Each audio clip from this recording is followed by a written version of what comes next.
It's all about the journey. Where are you going? Fire in my eyes, I keep on growing. This is a little personal, the LA Project Show.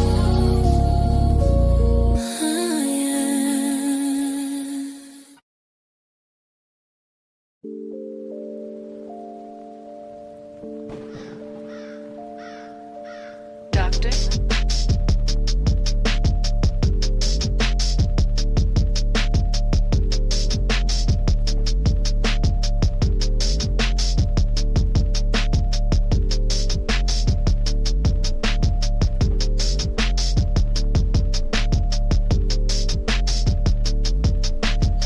All right, y'all. Welcome to the show. Doctor? Turn my music down a little bit. Welcome everybody to the LA Project. Another episode. Back with another one. Welcome to everyone in the building, watching live or on the replay. Please go ahead and make sure that you hit that like button, share it out to a friend, because sharing is caring. Subscribe if you have not. Keep your notification bells on every single time I go live. All right. Just wanted to come and just tap in a little bit, you know what I mean? Hang out with y'all for a little while. Want to talk about something. Want to talk about the importance of influence and the responsibility that each and every one of us have, you know, to a certain extent when it comes to how we want to live our lives and do what we do, and, you know what I'm saying, just do me, whatever the case might be, right? But it has other implications. Don't get into that. All right. Let's shout y'all out a little bit in the building. Let me see who's up in here. We got people on the Twitch side. Welcome from Twitch. Make sure that y'all like the video. Subscribe to the channel if you have not. What's good today? Hey, having a great day. Having a great day. Hope that you having the same. We got Conceited in the building. What's going on with you? Appreciate it. Sure will. You guys make sure that you catch up on the Twitch side on any of the replays. All right, because I've been stacking up those videos over there. So make sure that you catch the replay on those. All right. Okay, so I wanted to talk about influence. And even though a lot of, it's not just towards the young, you know what I mean? There's lots of impressionable people out there for one reason or another. Usually it's something that people have felt like they missed out on, or maybe they legit missed out on in their childhood. And as they get older, they stay in the pursuit of whatever they felt like they've missed. All right. And because of that needing and that yearning to understand or to have some type of archetype, somebody that you can look back to for advice and stability and all those things, right? If you don't have things like that, you're susceptible to being impressionable. And it don't matter the age, right? So we're going to talk about influence. Now, I normally stick to the rivers and lakes that I'm used to, all right? So as a 40-something-year-old woman, as a single mother, I'm going to focus on the things that I know, the things that I've experienced and I can speak on with confidence, and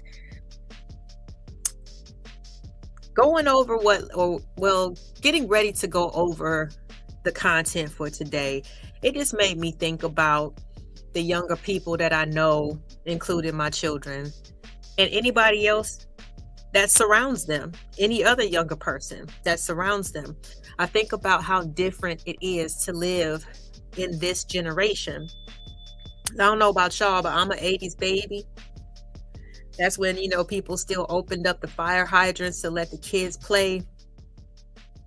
You stayed outside until the street lights came on. Nobody had cell phones, and it was up to you to remember.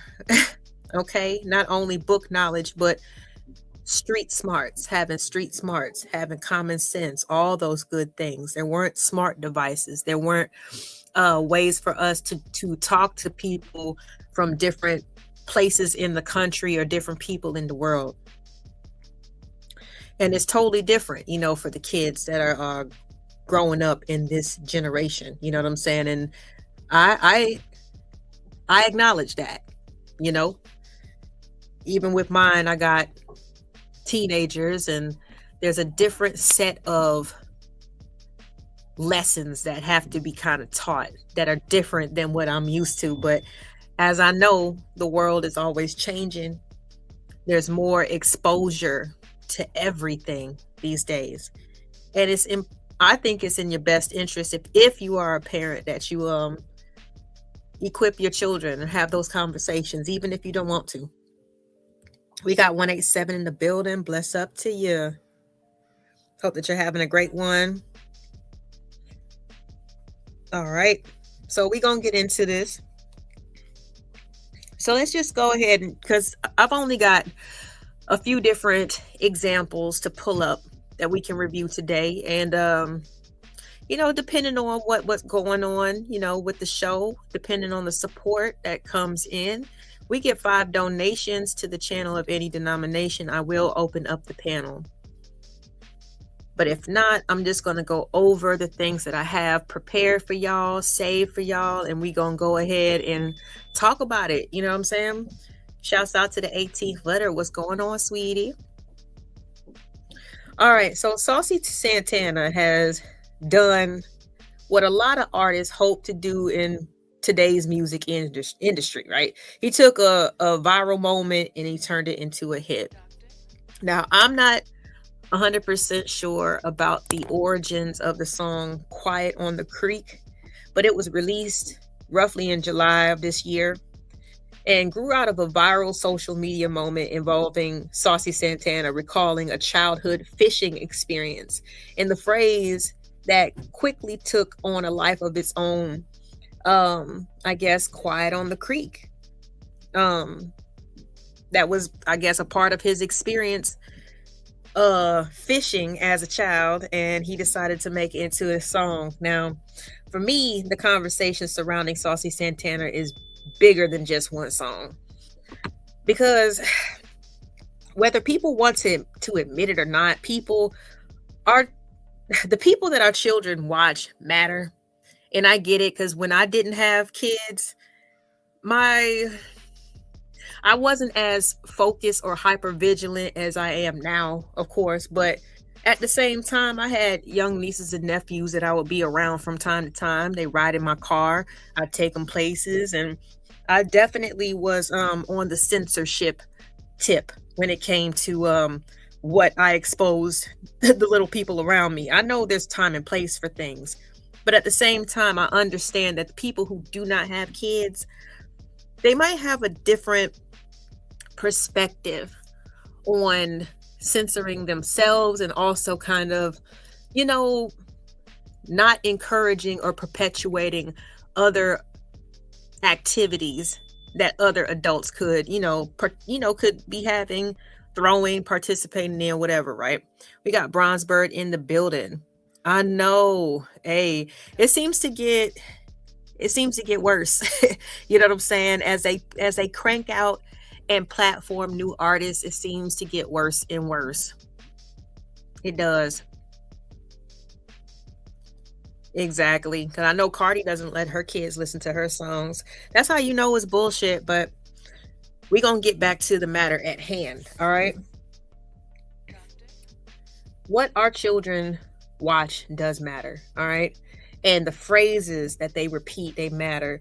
The images that they see, all that stuff matters. And the messages that are constantly being normalized in entertainment matter. Now, I just want to be clear before, somebody takes this conversation, tries to chop it up into clips, and tries to run with the narrative that I hate, members of the LGBTQ, transgender, anything like that. That is not what I am saying. This conversation is not about denying transgender people of their humanity. It's not about saying that they shouldn't exist, or that they shouldn't be visible, or that they shouldn't be allowed to live openly as they choose to as adults, right? Adults have the right to make decisions, however, about how they live their lives. But the question comes down to, what responsibility do adults in general, celebrities, parents, and society have when it comes to the influence they have over children in general? And again, I understand, and I've heard this, in so many different conversations. A lot of people just care about them and theirs. And I mean, to each their own. But my argument has always been,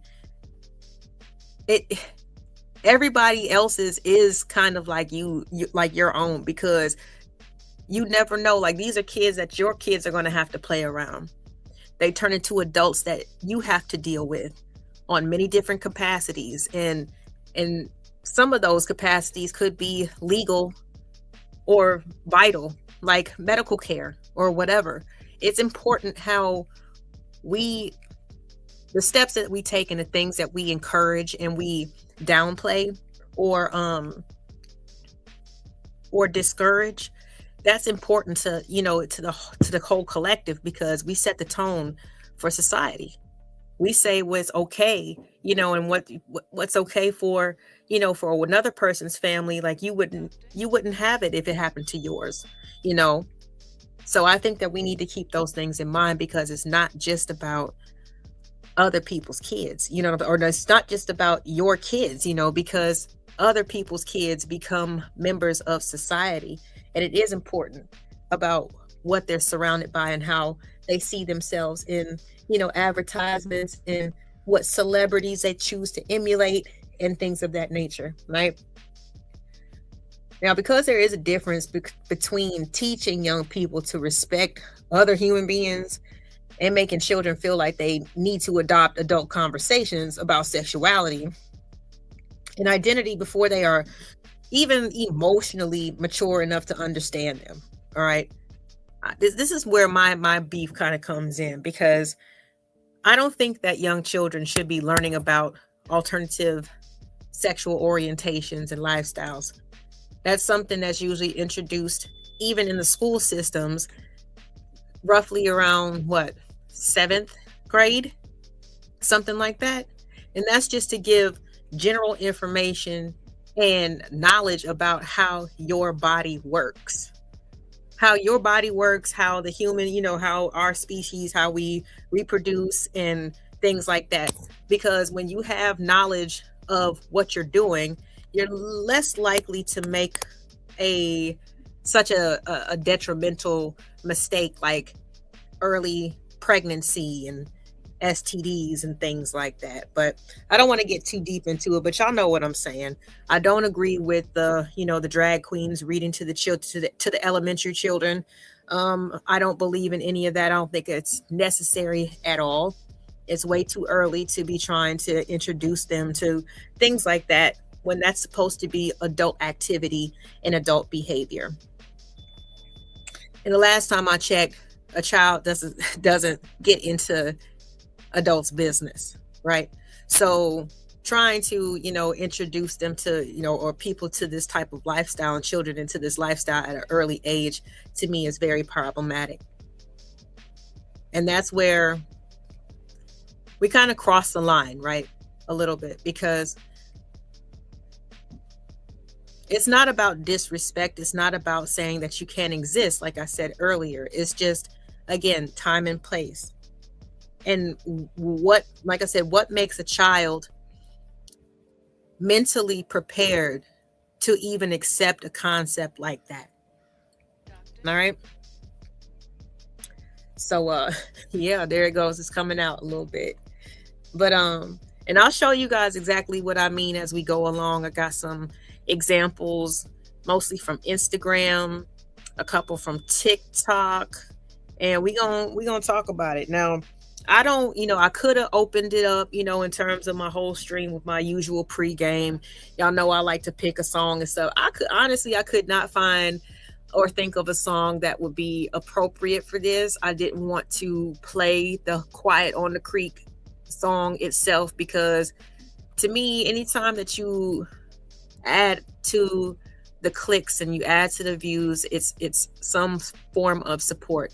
Even if you're hate watching, even if you're, watching it for other types of reasons, I don't like to add to the viewership, because the numbers, especially for these bigger companies who love to, give young compromised people a whole bunch of money to keep on living degenerately, that's what they look for. They look for the views. So somebody will have to tell me about it. I might pull up the lyrics and read what he says, even though I really don't want to. But I might do that over actually clicking on the video or playing the song, because I don't like to surround myself with that type of with those types of messages. I get it. Like I said, it's time and place. Getting ready for the club music is different from any other place and time. So I totally get that. Let me see here. We got Chris Reed in the building. Shouts out to you. Hoping you're having a great evening or afternoon.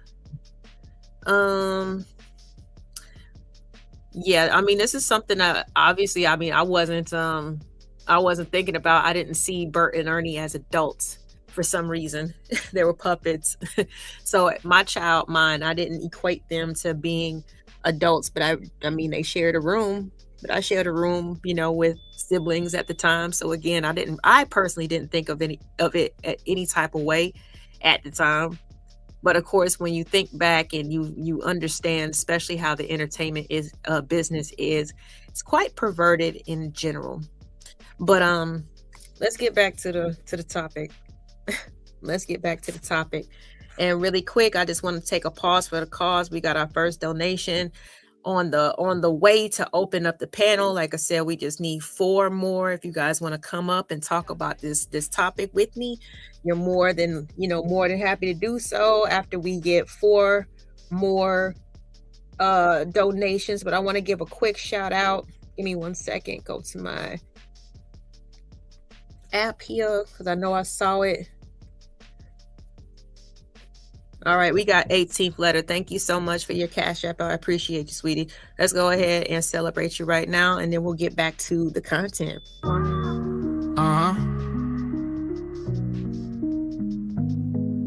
We humble as a bumble in the middle of the jungle. We got problems and we fumble and we stumble, but we don't grumble. All we do is hustle, and you the reason that we on our way up. You the reason, you the reason, you the reason, you the reason, you the reason, you the reason, you the reason, you the reason, you the reason, you the reason, you the reason.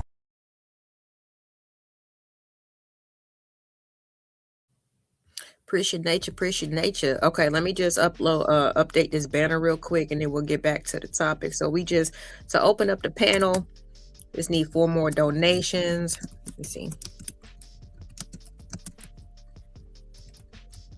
There we go. And there we go. And there we go. All right, so let's go ahead and just, let me get the rest of this off my chest. I'll play some content for you guys. And of course, y'all know I'm going to do my commentary, give you my opinions and how I see, things as they're coming across, the screen along with you. So just ride with me, and we're going to get there. Shouts out to the Crown Prince. Pleasure to see you as well. Thanks for sliding through.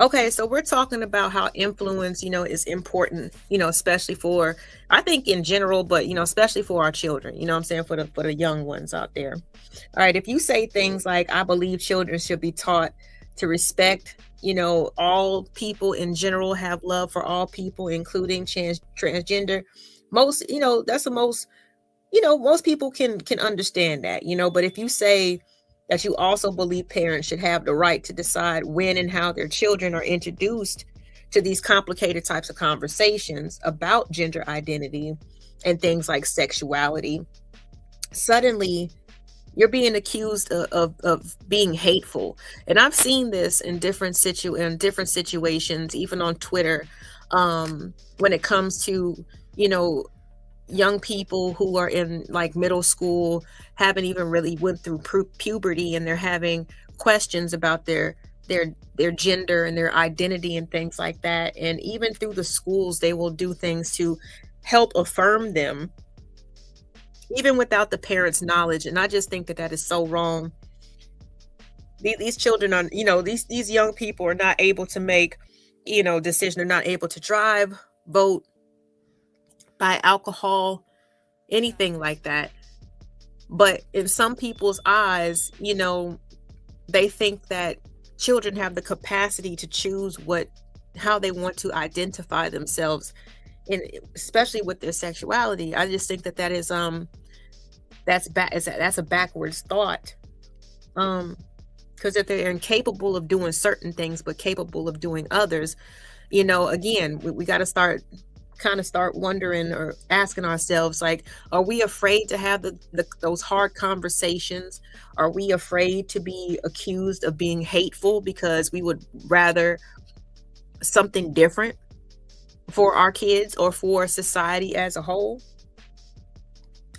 But since when did asking questions, you know, become hate? And I know there's some people who can identify with this out in the audience right now, like whether you be in school or whatever, you know, if you had questions for your teacher, they'd see you as being disrespectful or talking out of turn or unruly or whatever. And it's just, I think that people who are wise enough or who have the thought capacity to think a little bit further than just the question, because, you know, I think that they're highly intelligent actually, because it's the easier way just to take orders, right? Accept things for what they are literally, and not think about what the person means 100%, or what it might mean for you if you actually follow through with whatever's being told to you, right?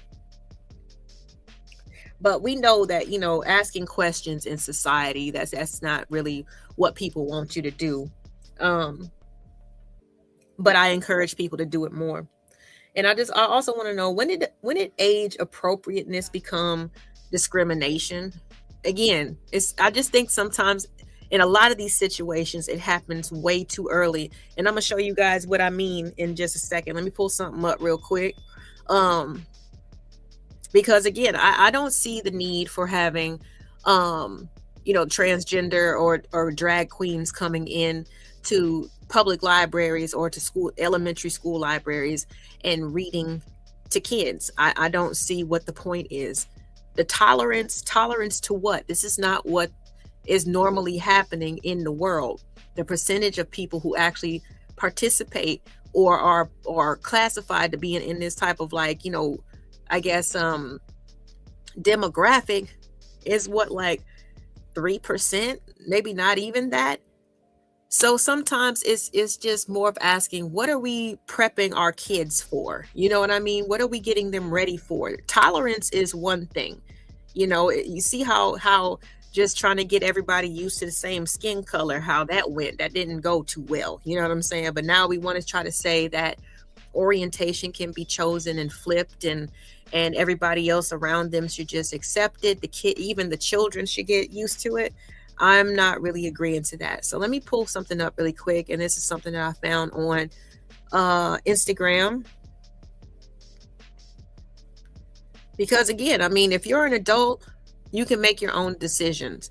But when it starts crossing into the lines, or you're starting to affect or become an influence to the people who are younger and shouldn't have any clue of who you are, or shouldn't even be privy to your type of lifestyle, or you know, like what you do behind closed doors should not be known to the world. Like I've always thought that. I hate when people, you know, even kiss and tell, and you know what I'm saying, talk about how many people they done took down and this, that, and bro, like, be quiet. Like, shoot, that's not, you know what I'm saying, for everybody to know. But let me go ahead and pull something up. And this is, I'm pretty sure you guys have seen this already, but this is what I'm talking about in terms of influence, and when we're gonna take it from there. All right, what's going on, Keon? Real quiet on the creek. Hold on. Looks like this is I'm covering it up. Give me 1 second.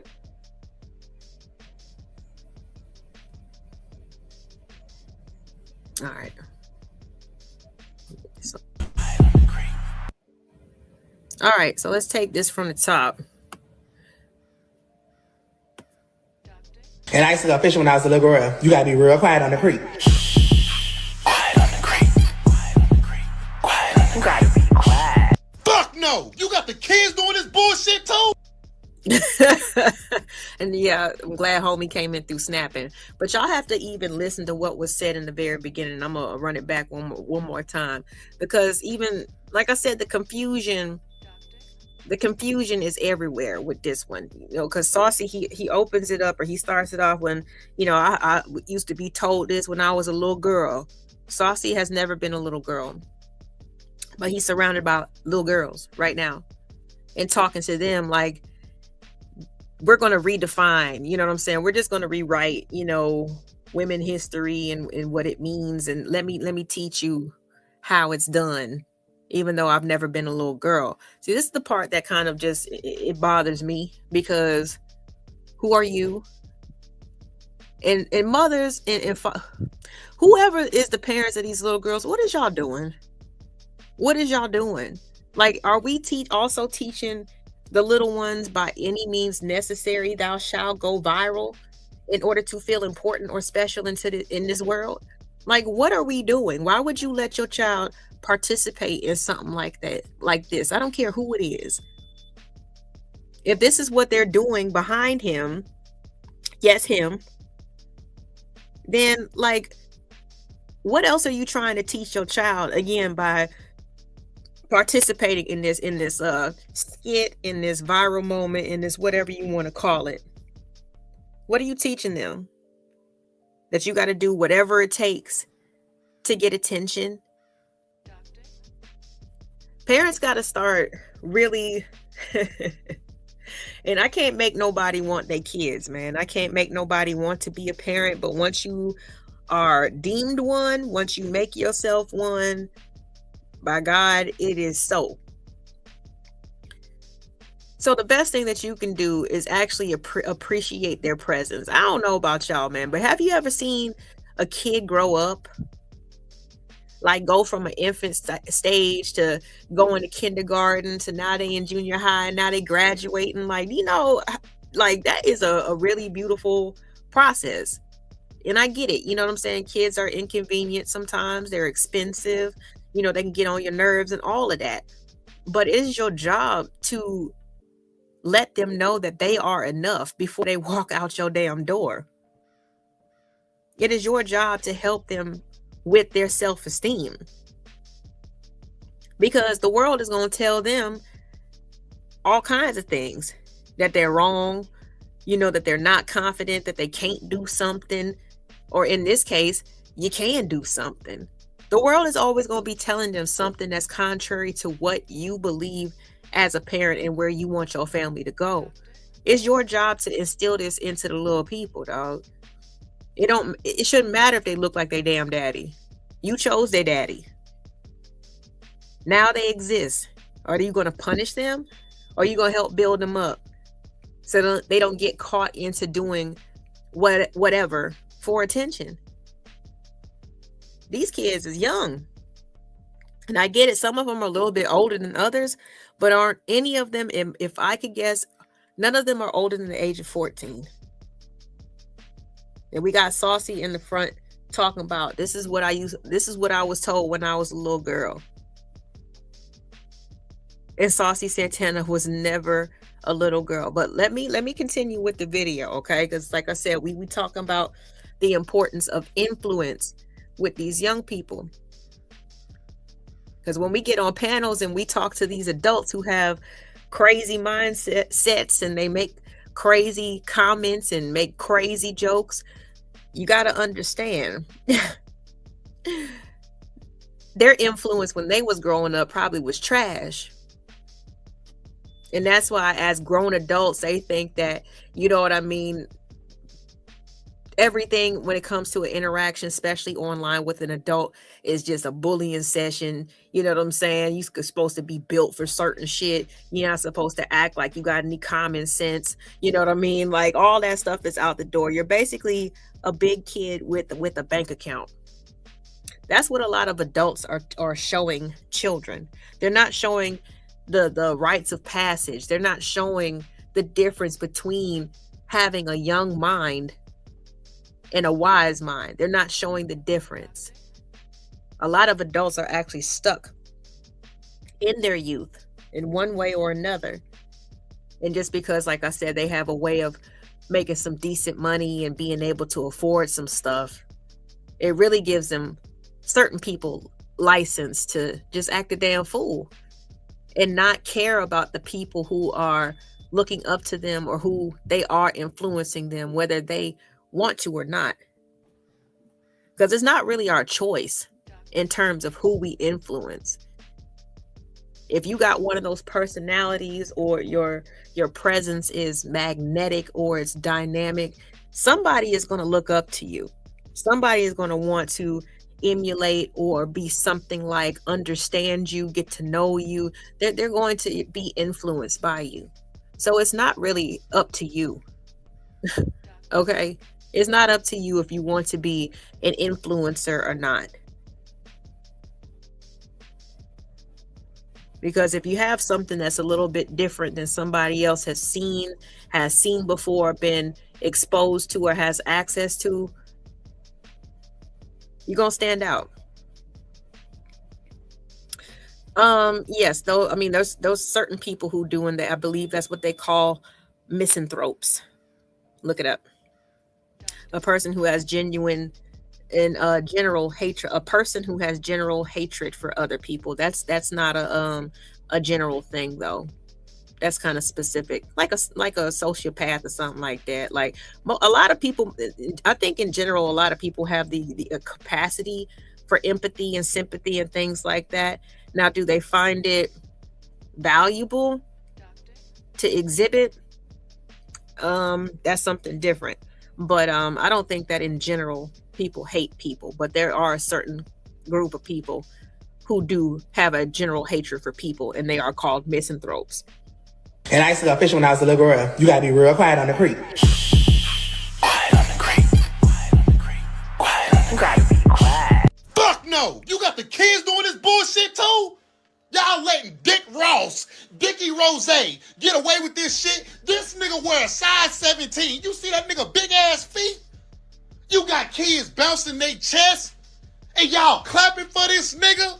No fucking way. If you condoning that behavior, get your bitch ass off my motherfucking page. What the fuck? This the era we in?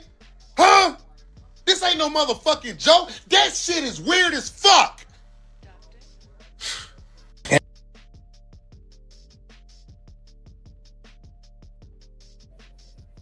Yeah, so just you see how the gentleman felt, and yeah, I second that emotion right there.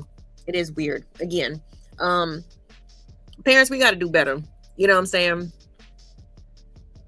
I got something else in terms of and it's not an excuse, but we'll get down, a little bit further into the conversation about kind of like the mentality or maybe the thought process of some of these people who think that it's okay to include children and young people in their activities. You know what I'm saying? Live how you want to live. But when you start, it was almost like a dance tutorial. I mean, you definitely did it for the gram, but you chose children to participate, and that's where it gets funny. How come it couldn't be a bunch of your peers? You know what I'm saying? Where, like I said, y'all are old enough and grown enough to make those decisions. And they could have been your background and your hype man and your backup. You know what I mean? But the kids, come on. Young people don't just listen to music anymore. They live with celebrities in their phones. They watch their TikToks. They repeat their catchphrases. They imitate their mannerisms, follow their live streams. You know what I mean? Like, these people have their own Instagram lives and all kinds of stuff where people can interact with them. Again, as an 80s baby, I didn't have that luxury. All we had were a bunch of magazines, you know what I'm saying, where we would flip through and just imagine and read their, whatever they were quoted by from the reporter. That's all we had, child. And if they came out with a special like on MTV or something, then we felt blessed. All right. But the kids nowadays, all they have to do is look in the palm of their hand. And that is sometimes they become emotionally connected to these people that they've never even met. A lot of people are susceptible to that, and especially young people.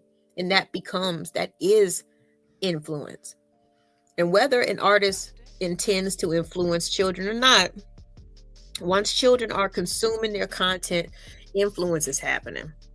All right. Especially when you have a reality TV show, your whole family, like I bet little, Northwest doesn't want to be an influencer, but I mean, looking at who her family is, looking how much the reality shows and everything are just pumped out over and over again, she can't help but to be an influencer. But she's still trying to be a kid, I think, in her own way, even though her influences are not the best. And it's pretty indicative to the reason why she comes across to the public the way she does, which is way more mature than a lot of us were at her age, right? We got Lady Zyrax in the building. What's going on, love? Hope you and the family are doing good. Just talking about this influence, child. And basically, it's like a lot of this stuff that we can compartmentalize as adults as it just being music, or we can use it, to get ready or even work out and things like that. The implementations to our children is totally different. Like the way that they see it is totally different than how we're going to see it. And I think that it's dangerous, or it needs to be highlighted in terms of what is consumed by children. I remember, I can't remember when this was, but Sexy Red, like I think she was supposed to perform at a high school or something like that, but she showed up smelling like weed and the administration told her to leave. And she got mad, and it's just like, girl, you know what I'm saying? Like, you try to do something or encourage or try to hype the high school students up. The main goal, especially for administrators of a high school, is to make sure that they have a high graduation rate. And you coming in there smelling like weed, like it's already enough that we invited you to the party, okay? But you coming in here, you know what I'm saying, smelling like a full grown, a full adult is nuts. You know what I'm saying? They couldn't expose to their students to that, which I applaud them for. It still was risky to have her, come to the school or whatever. But like I said, the moment that they smelled the herbal essence, they turned her away and said, maybe another day or maybe never, because we have to be, everything shouldn't be about trying to be a cool parent, or that auntie or that uncle that's like, I like hanging out with them because they like, they let us listen to whatever we want and act however we want. And no, like, we shouldn't be doing that. And that these celebrities, they shouldn't be doing anything for $1 either, because they're the ones who's being platformed right now. Now, Saucy Santana himself has actually recently, I guess, he's pushed back against internet narratives that his viral moment or his song was somehow a message directed at children. But like I said, we just looked at the clip. Okay, let me add it one more time. You gotta be real quiet on the creek. Quiet on the creek. Quiet on the creek. Quiet on the creek. Okay, so even if that wasn't your focus or your aim, you should have never did this then. Because there's even individuals like Storm Monroe, who does drag and prefers to, present himself in that type of character. He still knows he's not far from reality. Okay, he knows he's a man. He agrees that You know, if you are a young man going through a transition to be a female, you shouldn't be competing in female sports. There is a difference between female and male sports, you know, and athletes. Like, there's still a touch of reality. There's still certain things that this person would not participate in, right? Even though that's their lifestyle, they're not going to sit here and live in delusion. Now, if he had pushback, I'm not sure what it was. If you're not trying to aim or direct things at children, then you definitely shouldn't include them in your viral moments. You shouldn't want to do that, because it becomes hypocritical for the rest of us who have brains. All right, saying that the song was not about children and expressing concern about inappropriate interactions involving underage fans. But again, we have to think about, like I said, the tone that we're setting when we choose to do anything for a viral moment. Again, there's plenty of other gentlemen, you know, like I said, your peers that you could have got together to be your backup, you know, in terms of this song and in terms of just doing this moment. But for some reason, you choose to use the young ladies, and I'm just not understanding. When I was a little girl, you gotta be real quiet on the creek. All right, you see these girls, right? Like I said, if I had to guess, maybe the oldest one is 14, maybe. But if your aim is not to be inappropriate and you have younger fans and you care about them, you know what I mean, in terms of their safety and things like that, being underage, then why would this be the backdrop? Why wouldn't it be some of the girls, you know what I mean? I mean, the ones from your community, you know what I'm saying? Like, there's plenty of them who would probably, you know, put on the hot pants and all kinds of stuff and be in the background, you know, giving it what they got. We got Candy Cane in the building. What's up? Thanks for tuning in. Hope that you're having a great evening. But yeah, I just thought that it was hypocritical, like, because you can, that's when, you know, words, yes, they sound great, right? But that's when you you need to start cross-referencing a person's actions. And when their actions and their words don't add up, then I suggest that you lean more on the actions. I'm sorry, because like, it's not many people who I know who would do things, who would participate in actions that they are genuinely uncomfortable with. I'll just say that. Well, you did start it off with saying that he was a little girl, and when is Saucy? When has he been a little girl? But he's talking to actual biological. I know you probably don't get it because you're a guy. But having, like, you know what I'm saying, somebody who just likes to, you know, has never professed to be, you know, a woman or anything like that. He just likes the fashion. He likes the nails. He likes the hair, you know, and the makeup and all that stuff. But to push that or to say that to little girls, I just think that people put too much, they give kids too much credit, you know, in terms of their emotional intelligence, in terms of their decision-making skills. Again, if that's the case, then 10-year-olds should be able to buy alcohol, drive cars, and there should be really no difference between children and adults. However, I believe differently. I know differently.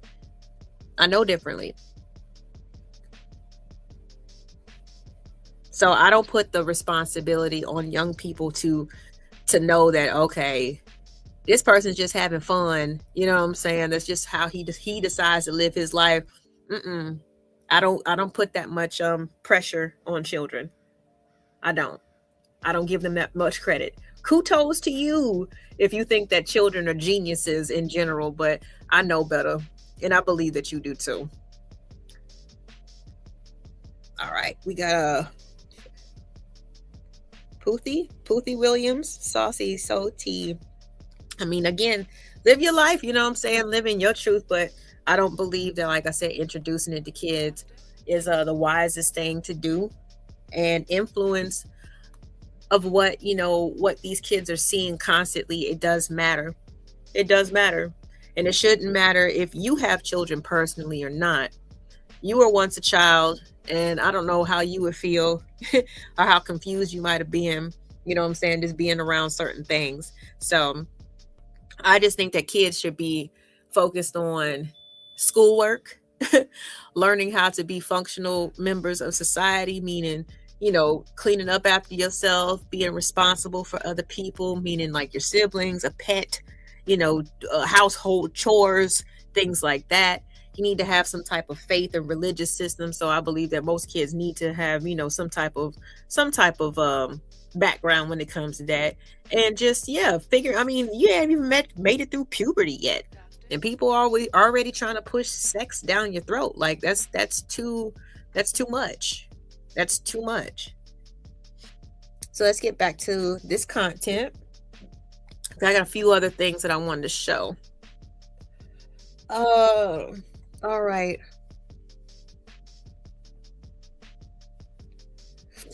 Now, like I said, we shouldn't just like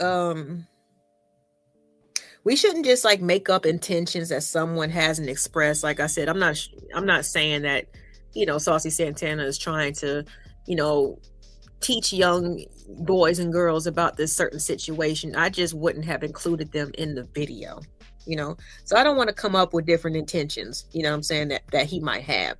But we can still have a broader conversation about what happens when adult entertainers become cultural role models for young audiences. Because every artist has their right to create their own things. Like even in the 80s, like we got used to Michael Jackson's pelvic thrusts, and I didn't think much of it. We seen Chris with Chris, Lord have mercy, Prince.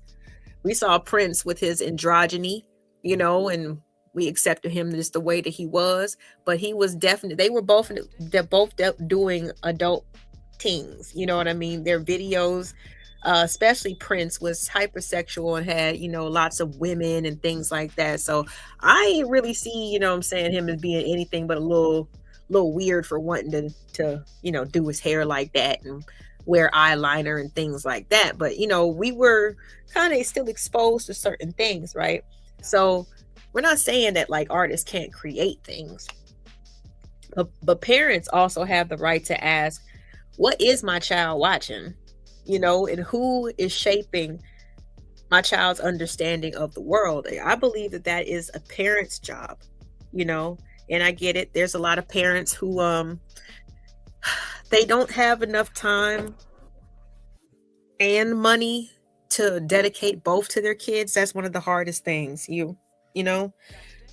of course, the ideal situation is to have a 2-parent household, because one person can be that nurturer and that person who's always, there in case you forgot something. They bring it up to the school. They always come into your school activities and helping to plan your birthday parties and things like that. But when you got one parent who has to work and provide all those things, that's when the village, is really important, having a support system, having people that you can trust and who are going to be good influences on your children, be around your children, right? Sometimes parents, they just, they use what's convenient, whether it be an older sibling or, an older relative, somebody who is just anybody who's older, right? But not necessarily taking into consideration their own personal character and what type of influence that they would be on the child, right? So even sometimes you might, your favorite cousin might have babysat you anytime that your mom had to work or whatever, but you knew that cousin, he was one of your favorite cousins because he let you get away with murder. You know what I'm saying? He'll let you take a swig out the bottle every once in a while. He'll take you to areas of town that he knew that your mama didn't want you to be in, but he was the one that was convenient to watch you, right? So time after time, you got sent there because your mama needed somebody to watch you. But the influence wasn't the best. It's the same type of thing.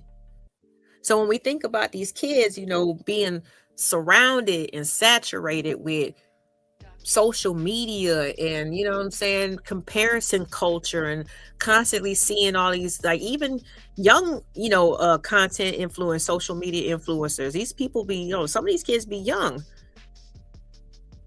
and your kids, living with less than or whatever they do, they sitting in their room and they fantasizing, they're comparing their lives to other people's. It don't matter how good of a parent you are. Sometimes if a child feels like I said, if they have access to see all the things that they could have, but for some reason they don't know how to really, they don't know how to really take that. They don't know how to really take that. But the influence, knowing what your kid is watching, putting a cap or a limit on the amount of screen time that they have, actually tapping into their text messages and things like that.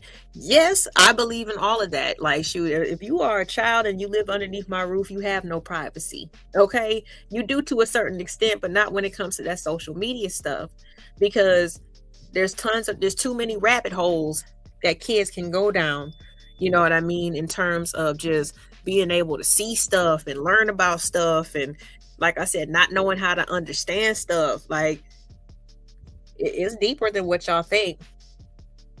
And I want to pull up something really quick, because this is something that I did remember Saucy Santana saying.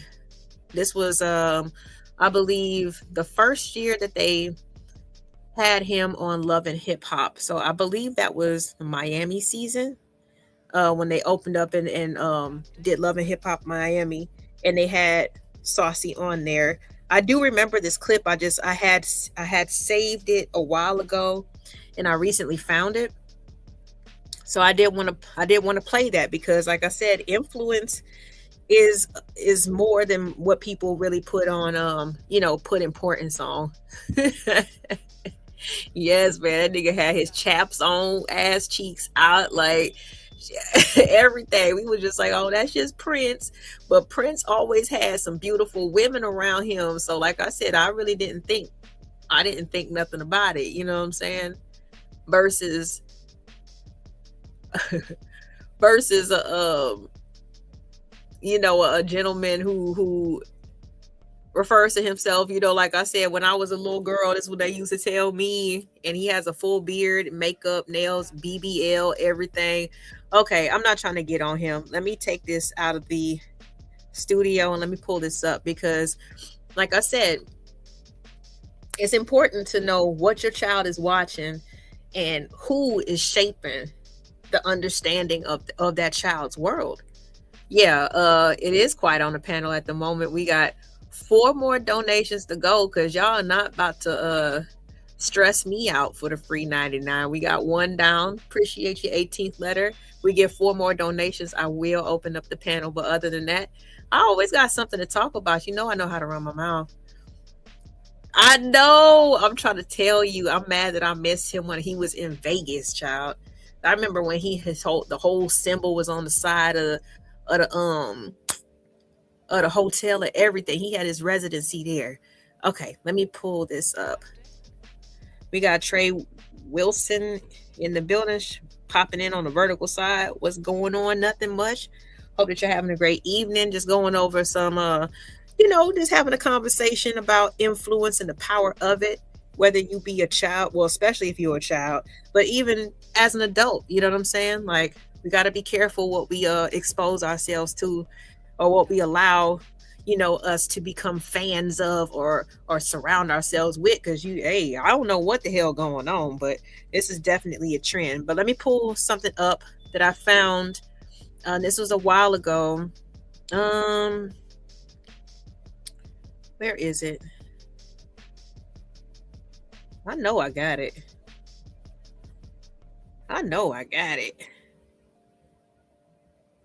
Give me a second.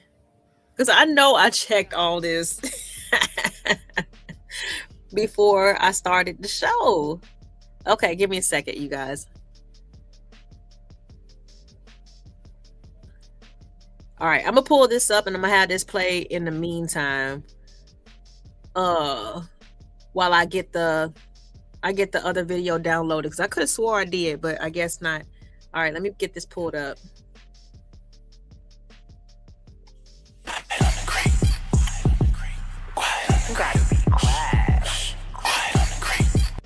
Okay, so listen. I did not know that like Quiet on the Creek was like an actual creek. I'm not gonna begin to act like I understand all the phrases, you know, that the black gays come up with, you know, because they be eating down with the phrases. But it was a song. And, oh, like, be quiet, like, you know, hold it down. Now there's an actual creek. Like, I'm chilling. I wake up. I open my phone, and this image is blasted everywhere. Like, I've seen this 3-4 times that I'm scrolling, okay? And I'm, like, blown away because, like, okay, first of all, DL guys are so backwards to me. I am so sorry. They are so backwards to me because you could just be gay. Like, no, like, you know, you could just be gay. But, okay, you're scared. You just want to, you know, hide it or whatever. First of all, if it was my man in this video, I would know who he is.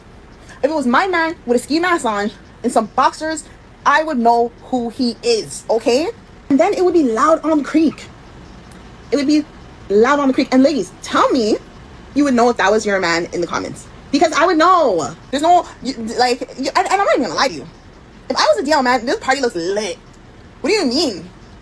Like, why are we even doing this? Like, black people always come up with some wild type of like events to make the shit look cool, but you guys are doing the most. Because why are you guys doing this? Like, why do you guys have to have a DL event? Why can't you guys just be on the creek?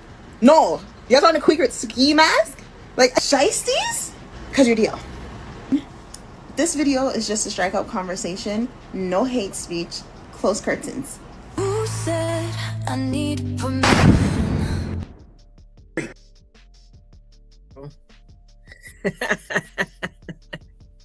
I'm sorry, that shit was kind of funny. Yeah, like, why can't you just yeah, I don't think I'll ever understand the DL situation either. I'm trying to find this. I'm really upset that it didn't save, because I know I had it downloaded. I could have swore I did.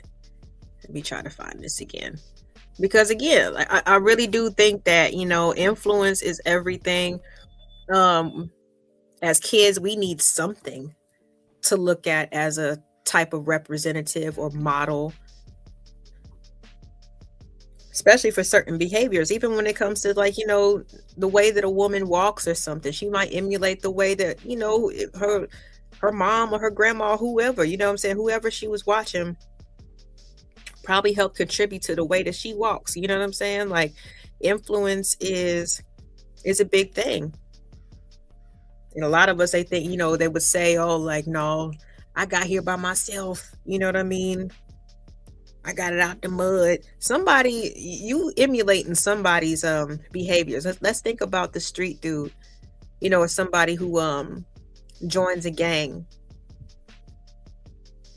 Those people, they all kind of have the same type of mannerisms and stuff like that. Of course, you're still going to be a person, you know what I'm saying, your own person, but depending on what group or whatever, you know, set you claim or what.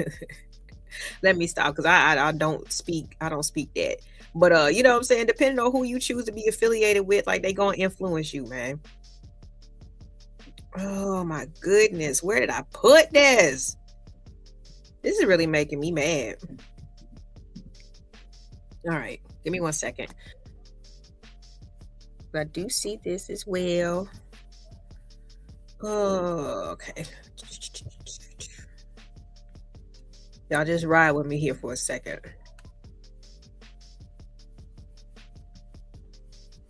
I really don't know how this happened. Let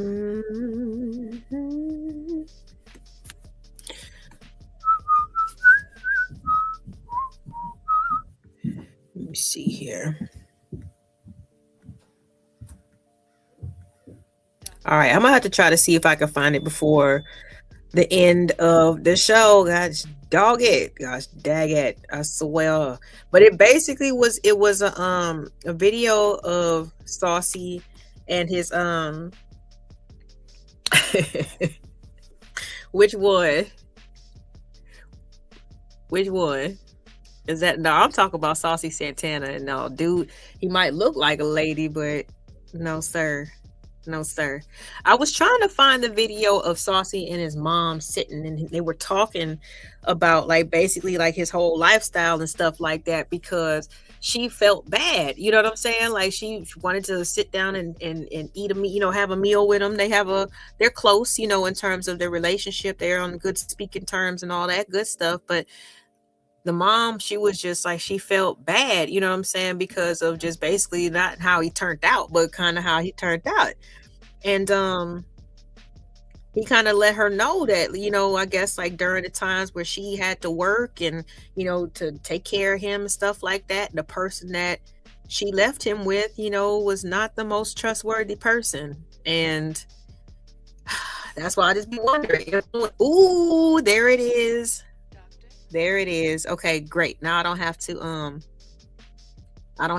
describe it no more. We got Ola in the building. Ola, Ola, Ola. Hold on.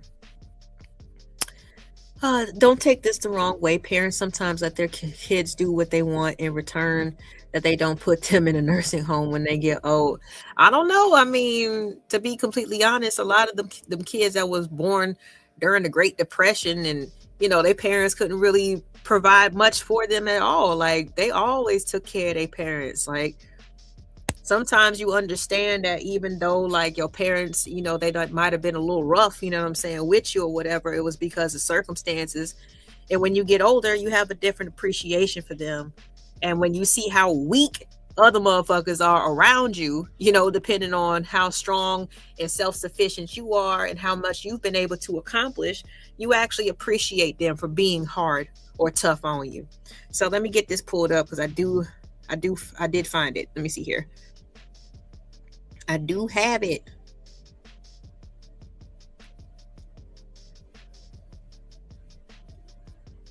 Man, it just went away again. Bro. Okay, I have it saved some type of other way. Give me 1 second.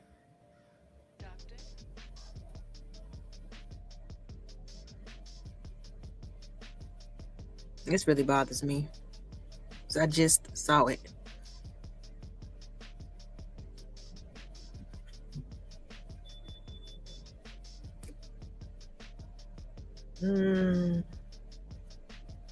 Give me a second, y'all. I'm still here. Let me type it in because I think I saw it. Let me see. Graham. Jesus.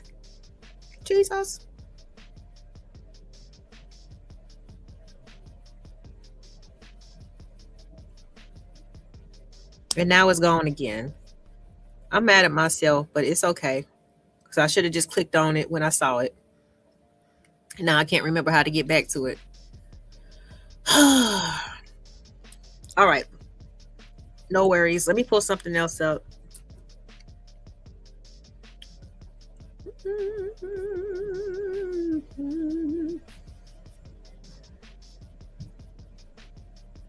I know how to get it, huh? All right. Give me a second.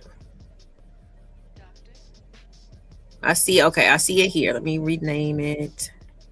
Let me see what this shit is.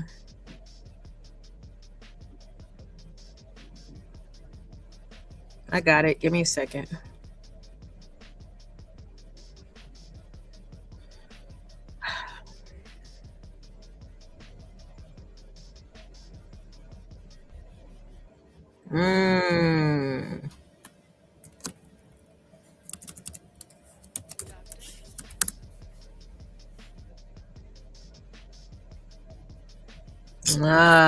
Damn it. Okay, I'm sorry, y'all. I thought I found it. It got saved underneath the wrong name, so that means it got downloaded the wrong way. Okay, no worries. Let me get this. Let me find what else I got real quick. All right, this is something else that's been kind of going viral. And before I do that, let me take another pause for the cause. We are 2 donations. Hold on just 1 second. Oh, I'm tripping. 3 donations away. If y'all want to open up the panel and have this conversation, come and tell me what you think about influence, Quiet on the Creek, Saucy Santana, all those good things. We just need 3 more donations, baby. We had Candy Cane come through with the Cash App. Appreciate you, love. Let's go ahead and celebrate you. We'll get back to the show.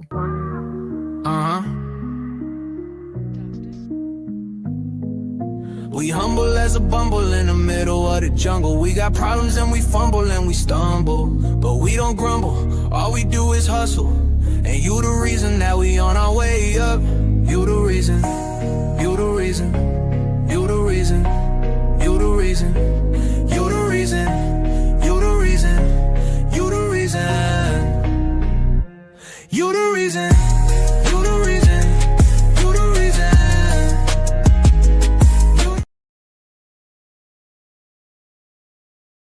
All right, y'all. All right, y'all. Just 3 more donations. Like I said, if y'all want to open up the panel, any denomination that you choose, appreciate y'all in advance.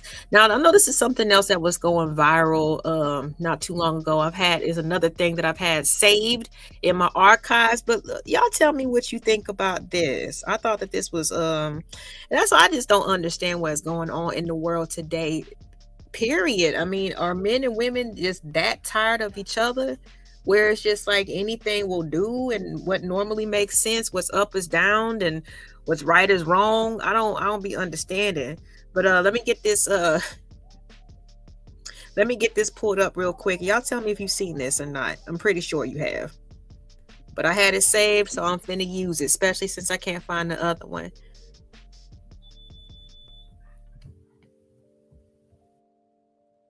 Average BOK woman is borderline rainbow.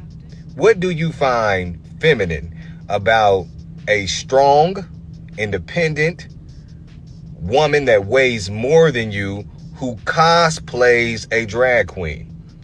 She don't even like being her natural self. Like, what are you into in there? Everything that I just named is everything but fucking feminine, man. If anything, at best, is pseudo-feminine. If anything, is pseudo-femininity. It's the fakest form of femininity ever. They're not even tapped into their natural selves where they can exemplify who they were naturally born to be. This is insane, man. This is so outside of nature, and we have normalized it. But I'm the crazy one. Lord have mercy. We're going to get back to that in just a second. I'm going to run it back because he said a whole lot of jibber jabber, like for real. I almost got lost in trying to translate what he was saying halfway through his little rant or whatever. But let me answer this question. Got Ola says, what is Quiet on the Creek? Yes, it is a song written by Saucy Santana. If you've never heard of Saucy Santana, he is a hip-hop artist based out of Miami that likes to present himself as a woman. Let me get this pulled up really quick.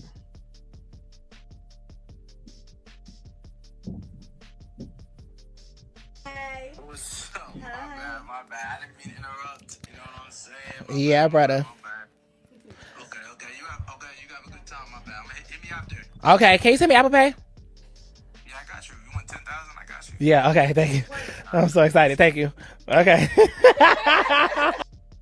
All right, so I know that they would love to say, oh, well, it was, his single mama who made him like this and this, that, and the third. But we just heard a whole man on his phone asking if, is it okay if I send your $10,000 through Apple Pay? So as many people, who, might have been, quote unquote, responsible for the outcome, there's somebody out there, there's plenty of people out there who like it. You know what I'm saying? Hold on, let me play that back. That's what I'm saying. I'm at lip service. You got to be real quiet on the creek. What's up? My bad. I didn't mean to interrupt. You know what I'm saying? Yeah, brother. Okay. You have a good time, my bad. Hit me after. Okay, can you send me Apple Pay? Yeah, I got you. You want 10,000? I got you. Yeah, okay, thank you. I'm so excited. Thank you. Okay. I love this shit. That's my brother. What's up? That's what I'm saying. I'm at lip service. You got to be real quiet on the creek. What's up? My bad. I didn't mean to interrupt. You know what I'm saying? Yeah, brother. Okay. You have a good time, my bad. Hit me after. Okay, can you send me Apple Pay?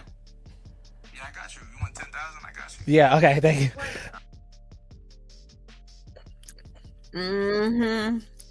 Yeah.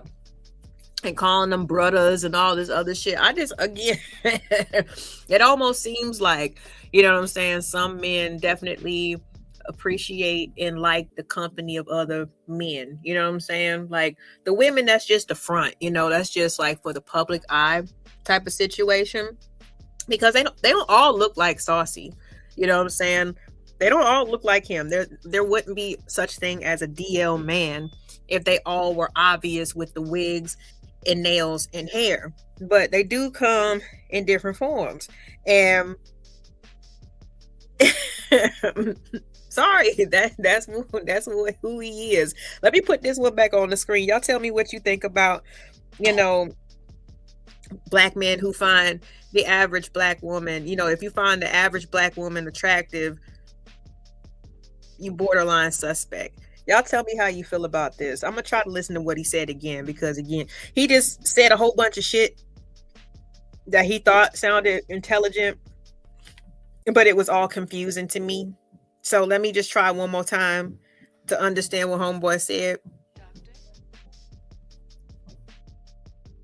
Average BOK woman is borderline rainbow. What do you find feminine about a strong, independent woman that weighs more than you who cosplays a drag queen? She don't even like being her natural self. Like, what are you into in there? Everything that I just named is everything but fucking feminine, man. If anything, at best, is pseudo-feminine. If anything, is pseudo-femininity. It's the fakest form of femininity ever. They're not even tapped into their natural selves.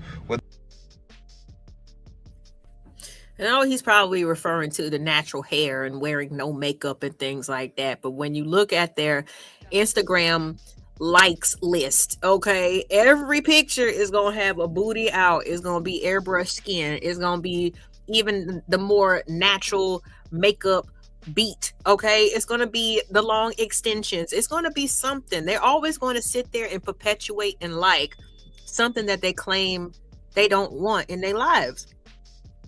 And again, that's why I even said in the beginning, I could have played the Quiet on the Creek song, but I didn't want to add to the likes. I didn't want to add to the views, because y'all don't understand that's how it works. You know what I'm saying? All you have to do is be a mediocre rapper, a mediocre content creator, a mediocre, you know, model or whatever. But if you got those numbers, the bigger companies are going to, you know what I'm saying, they're going to have a better chance of investing in you.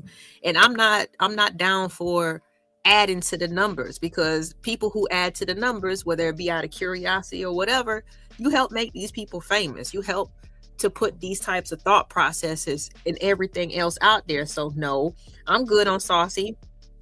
I'll take the word for it. You know what I'm saying? Like I said, at the most, I will probably read the lyrics. But if you think about it, Quiet on the Creek, I mean, going fishing is a quote unquote more manly type of activity. And yes, you usually are quiet, but they're saying be quiet for other reasons, goddamn. You know what I'm saying? And then we had the whole, hold on, what was this? It was a whole event for DL men called Quiet on the Motherfucking Creek. So it's like a code word, I suppose. Yeah, so look at all these men in ski masks and poo shiesties with their boxers in smaller bathing suit trunks on.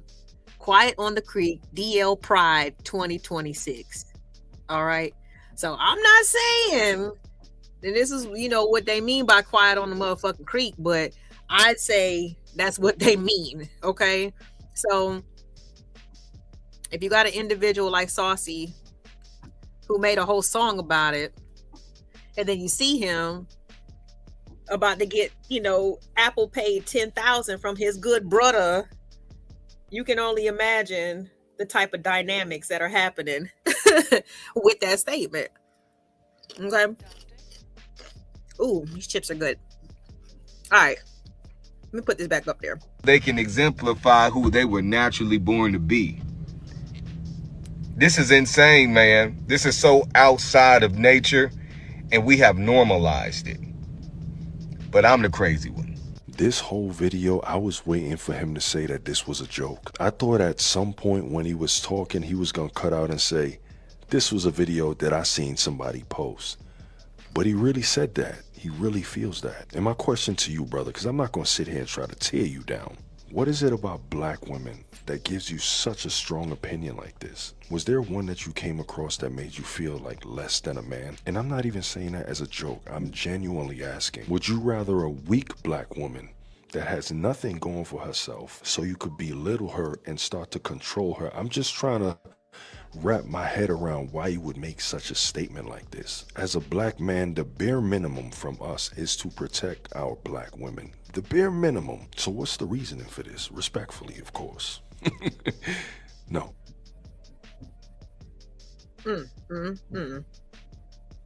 Yeah, so I definitely want to I would definitely want to talk about that one, because that's a like I said, a little viral clip that's been going around, because I guess we're so non-feminine, they said, but in between, you know, the hair, the makeup, the you know, the nails and all that stuff. But I mean, when have black women ever not gave a damn about what they look like? When have they never worn wigs, pressed their hair out, had extensions, but at the same time they were strong because they had to be? Like, I'm confused. Like, that's a crazy clip. But let me wow, let me thank 18th letter for the double up. He's like he wants to open up this panel, y'all. We only need 2 more donations of any denomination. Don't let him do all the work for you, man. Y'all go ahead and put yours in so I can open up this panel. We can talk about it. Appreciate you, the 18th letter. Let's go ahead and celebrate, baby.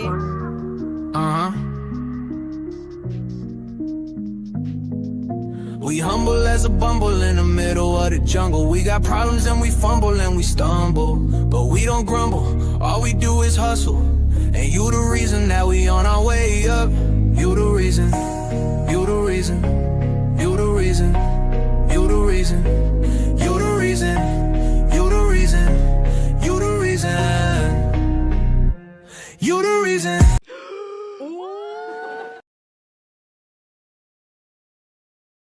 Wrong button. Damn, my trigger finger is ready to go. My bad, yo. Wrong button, but appreciate you, 18th. All right, so we only need 2 more donations to go. If anybody wants to go ahead, any denomination, like I said, any number, you know what I'm saying? But right now, looks like 18th is holding it down with the sponsorship for the day, for the show. Appreciate you, Candy Cane, for throwing some in as well. So if you guys want to talk about it, y'all want to come up here and join me, we just need 2 more. All right. Let me see what else I got here so we can review. In the meantime, though, let me just some of the other thoughts that I wanted to get off my chest, right?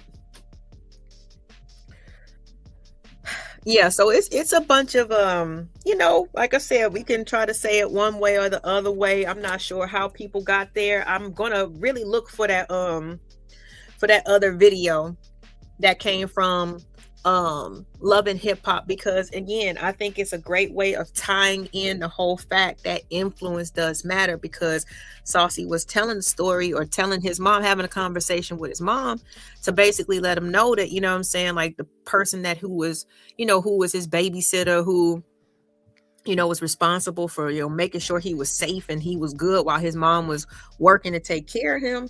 He wasn't the best, you know what I mean? Like, he introduced him to things that ended up making it very confusing for him, you know what I mean, in a sexual orientation wise, you know, in that type of sense, you know. So even when we talk about, and I'm only speculating because I don't know, you know, there's been some research about, you know, if it's something, you know, if that's a way that you're just born or whatever, you know, whatever the case might be. But I don't know if it's necessarily that. Again, I think about I think about all the the young people who get labeled as being fast. You know what I mean? And I always feel so bad for them, to be completely honest, because who taught you, you know what I mean, about certain situations, about certain acts or certain actions? Why are you hypersexual so early? Did somebody, like, people don't, they're not just born that way. They're introduced to some stuff at an early age, and I stand by that shit. But when it comes to 100%, when it comes to sexual orientation, if they're born that way, I don't think so. I don't think so. It comes down still to influence at the end of the day. And the type of influence that some people had when they was younger wasn't the safest. It wasn't the most responsible. And it was too mature too soon. And that's just my opinion. And I feel for anybody who has had to go through that. And I pray that they just, they get the help that they need so things can make sense for them again, Let me see here. I'm still looking for this stuff, man. Like, I'm so mad at myself. I try to be fancy and download it.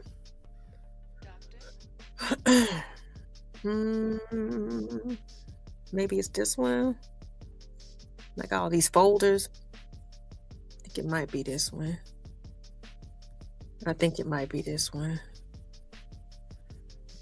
Let me second, y'all. Let me see what y'all saying. Yeah, that happens when parents are too busy doing phone stuff. Yeah, exactly. I always had a vacation Bible school, you know what I'm saying? You're going to stay with your boring ass, predictable grandparents who, bedtime is at 8:30, 9 o'clock type shit. Like, you got to have supervision, man. What's up, H&M? A water ice. That sounds hilarious.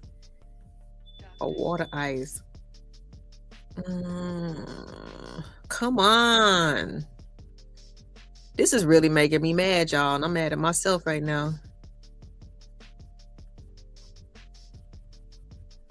Because that was a good clip.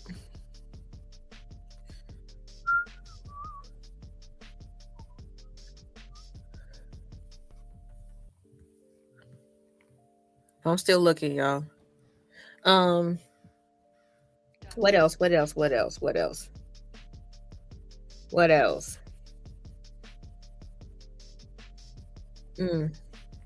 Yeah, I mean, I wonder how many people are actually having conversations with their kids, you know what I'm saying? Because we would like to call ourselves progressive in 2026. A lot of parents, they brag that they don't spank their children and this, that, and the third. But are y'all educating them and having those tough conversations when it's, you know what I'm saying, so your kids will know what's what before somebody can teach or show them something? I hope so. If people are, to the point where, they know that it's a better way of getting their point across or showing some type of discipline besides whooping their kids' ass, I hope that they know that they can talk to their kids about, the touch me nots, and teach them about their body, and you know what I'm saying, teach them to snitch if anybody even tries to violate. You feel me? Teach them to snitch when a babysitter acts inappropriate. I hope that you guys are having those conversations as well, man. That's a lot for a kid to deal with on their own. And that's not when you should get upset with them, you know what I'm saying, or invalidate them or whatever. Because I get it. A lot of people don't want to talk about that shit. But just like Rooster just said, man, when adults want to be more into their own adult interaction, their own adult thing, more than being a parent and more than being a supervisor, like, you're going to have to take them L's, man. If you made a mistake and you wasn't as, on top of your game as you should have been, and something happens, it's your job to make sure that child is right. Make sure they're good. Make sure they find a, somebody they can talk about if they need to talk to a therapist or whatever. That's not the time to be getting mad. It's definitely not the time to be getting mad. But it's a lot of people, when something, like I said, happens a little too early in a sexual way, a lot of parents, they get mad at their children and they wonder why their kids don't want to tell them shit. It don't work that way. Needless to say. Wow, this really pisses me off. I think it's down here, y'all. I keep saying that, but I swear this time.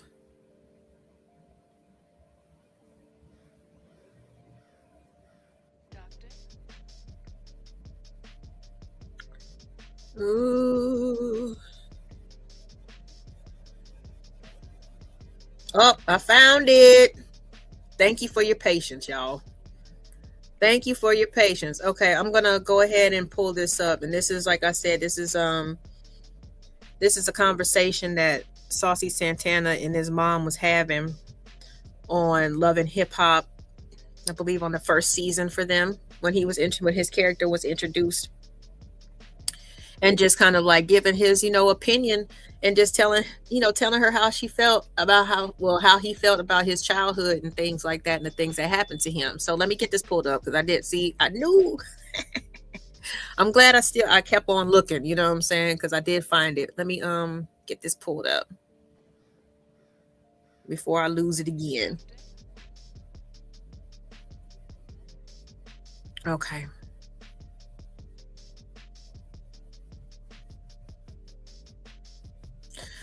All right, so this is entitled "Saucy Santana and His Mother Talk About His Childhood Trauma." Says he holds no grudges. Let me make sure this is showing up okay. Let me make it full screen. Since we took this long to find it, I want to make sure that y'all can see it. All right.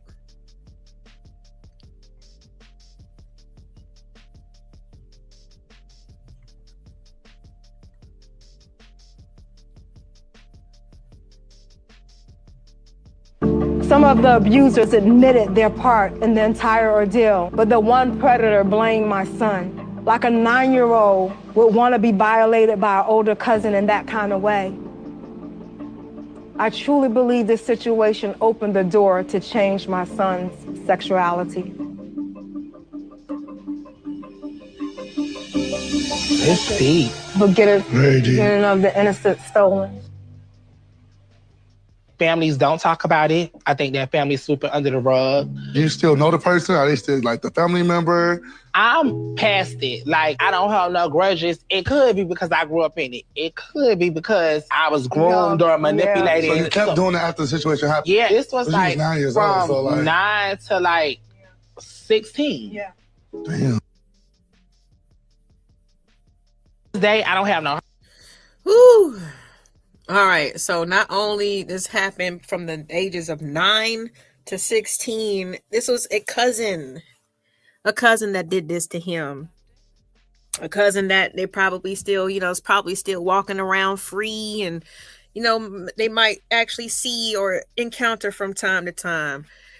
Ooh, the pathology, I swear, sometimes the Black families be killing me, man. Like, you be killing me. Like, there's more than just the mamas who make these boys, effeminate and this, that, and the third. How about the male family members that take advantage of their young male cousins? Like, are you sure that's not a part of the conversion process? Like, we got to think about this all the way around the board. You know what I mean? And we have to think about the influence, period. I get it. Like I said, there's some people who just, that their schedules and everything, they don't have the time, and they don't have the money at the same time. They're trying to, work. They're trying to get the money so they can have some time, take them on vacation, this, that, and the third. You got to trust them with somebody, right? And we always want to think that we can trust our family members. But even when it comes to them, we got to start thinking a little bit, we got to start thinking a little bit more, instead of what's convenient for us or take them, if we need to go to the store, we need to go somewhere, to the bank or whatever. It's okay. Let your kids go with you and teach them how to conduct themselves in public. Teach them how to calm their ass down. You know what I mean? We're going somewhere professional. We're going somewhere quiet. We're going to, you know what I'm saying? Like, you don't always have to leave them with somebody just to handle your business as an adult.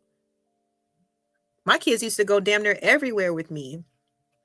And it wasn't that big of a deal. I mean, yeah, they, sat in car seats and stuff like that. But shoot, you get you a nice double stroller, whatever, you make that shit happen.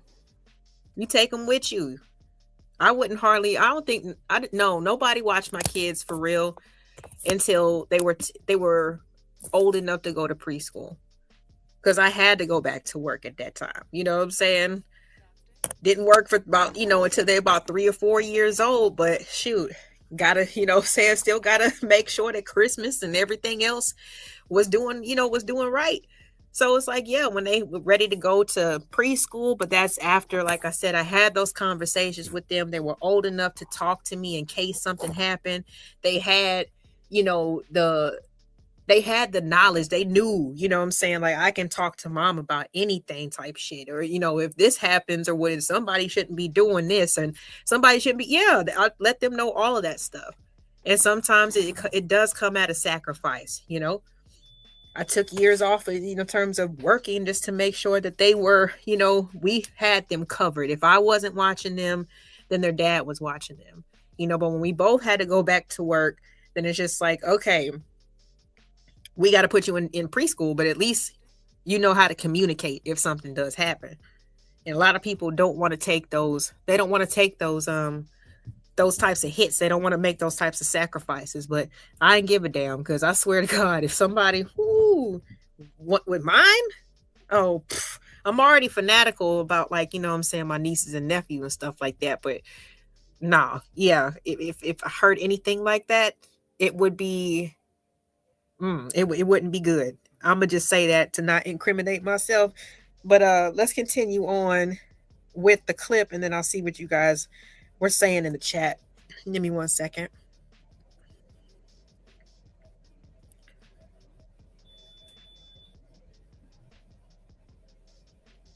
Okay, let's play it. No hard feelings. Only thing was, everybody was just like, oh, he lying. I'm like, I ain't lying. I didn't want to tell. I didn't tell. I trusted one of my cousins, and he told everybody. And that's how it came out. It came to the point where family had to choose sides. Hey, you gonna be on that side, think he lying, or you gonna stand up for what's right. I felt betrayed when everything hit the fan, because it was something that a cousin who I confided in, he went and told everybody. And so that's how my mom and my other family found out. I don't think I was necessarily ready at that age to speak on it. So it was just more betrayal than anything when I was a child. I didn't really understand the champion part of it. But now I am glad that my cousin did that. Never talked about none of this. How do you move forward knowing that this happened to you and thinking in your head, well, if this wouldn't happen to me, would I be gay? Would I be straight? Did that situation make me want to experience it more? Mm-hmm. Like, do I like it? Today, I don't have no hard feelings. Only thing was, everybody... I'm sorry, it's up. People be groomed and manipulated, and you start from a kid, and you get older, and you think it's normal. I'm almost 15, 16, still messing with my cousin. Like it's normal. That's not normal. We know that we cousins, but that's you. I'm still in the closet. I'm still a kid still. Like, you do what I know. Children are easier to manipulate. Children are not grown. Their mind is not fully developed. When you're a kid, you're easily influenced. That's why older men prey on younger girls, younger boys. It was hard for me. Me personally, I can't blame them 100% for my sexuality, because I do remember as a kid messing with other boys, playing house. But you thought that it would be your life already at 5 or 6 years old, that you would? I'm not thinking as far as my life, but I don't know. I haven't really grasped what that is. I think my feelings with men doesn't have nothing to do. I'm sorry, my child. Listen. I get it. It sounded like towards the end he was going to say, he doesn't want to, blame that on the way that he is. Because I mean, after a while or at a certain point, I'm pretty sure he accepted who he is. You know what I mean? So once you accept who you are, like trying to look back and be like, but I really shouldn't accept this shit because at my heart of hearts, I feel like this wouldn't have happened to me, or I wouldn't be like this if this wouldn't have, that wouldn't have never happened. Like, I don't know. I think it was just very eye-opening, especially coming from him. Fast forward to today, and it's dancing with the little girls in the background and stuff like that. I don't know. Let me catch up with you guys real quick in the chat. But I knew I was gonna find that, man, because it just aged. It aged too well. Let me see here.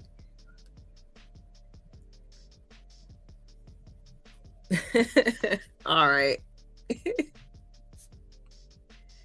Give me a second. All right, I'm gonna go ahead and drop the link. Seems like 18th he's a sponsor of the show today. Y'all gonna make him do all the work by himself. We only one away, but it's all good. I'll go ahead and drop the link, bro. Let me see here.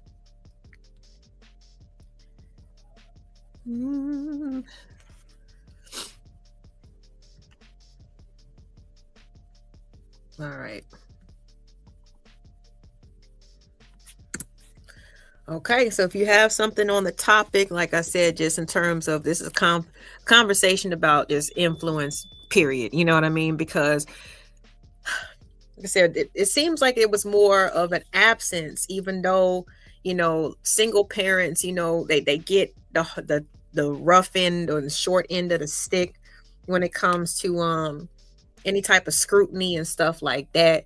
But it's like, when we actually hear from somebody and the family members who are trusted to watch him and help be the village, actually was some of the people who were violating, like, you know what I mean? I don't think that this isn't a situation about whose fault is it type of situation. Like, it's people do the best that they can with what they have. And I mean, if this would have happened at a daycare facility or whatever, like, you know what I mean? You can't tell, or you can't predict how a young person is going to interpret what they're going through. You can't interpret that. Give me 1 second, y'all. Bring Rakim up to the stage. What's going on? What's up, LA? How you doing? I'm doing good. Mike sounds good. That's good to hear. Yeah. But this situation with Saucy Santana, I don't know about you, man. I don't feel like it's nearly enough outrage as it should be. No, I don't either. It just seems like I said, it keep ramping up in a certain, sense or whatever. Like, there's so many different, like, I mean, I was showing Candy the other day. There was something called like a red dress run that happened in New Orleans not too long ago. And I was trying to figure out, exactly like what was the background, because the picture that I saw on Instagram was a bunch of millennial young black men in a myriad or a variety of different dresses and skirts and gowns and all kinds of stuff. And it's just like, okay, it's a charity event. You're supposed to do a marathon wearing a red dress, but why does it mean that the guys have to like, you know what I'm saying? Like, the dudes was like in ruffles, and I mean, I have the picture. I don't really want to put it up here, but I can if you want to see it. But it just seems like this type of stuff is just becoming a little bit more a lot more prevalent than. It's not becoming a lot more prevalent. It's being pushed. A lot of this is being pushed, and it's leading a lot of these boys to be confused. A lot of this stuff is being pushed. When we was growing up, none of this existed. Not like that. And you always had rainbow people. Mm-hmm. But rainbow people stayed around other rainbow folks. None of this stuff, boys was boys and girls was girls. Not saying you didn't have situations that was Saucy Santana was talking about a little bit earlier, but it's been an agenda is being pushed, and you have a lot of people that's going right along with it. And the funny thing is, if it was the reverse side, you had a man talking like this, and I'm not trying to gender bang, but I got to keep it real. You had a man talking like this about young girls and being quiet on the creep and all of that. It'd be so much outrage within our community.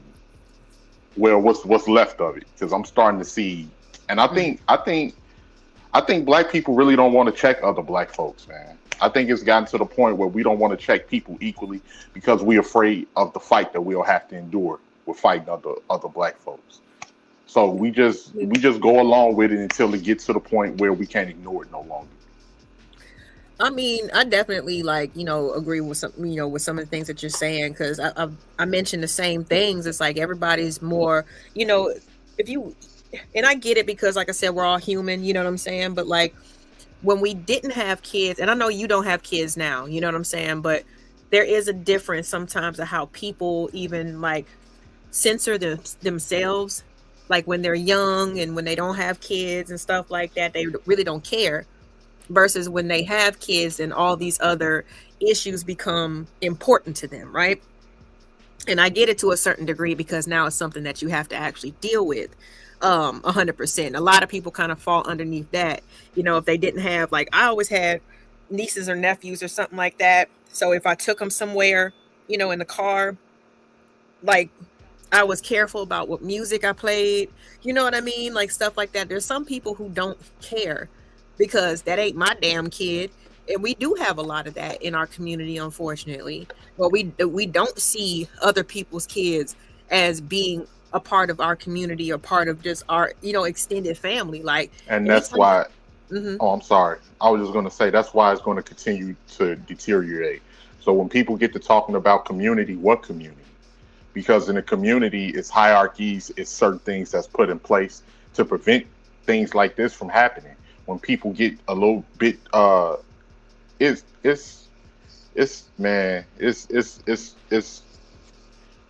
I don't even know. I'm at a loss for words. Do you think that it's really? I mean, because okay, think about it. Because when you're talking, you say community, right?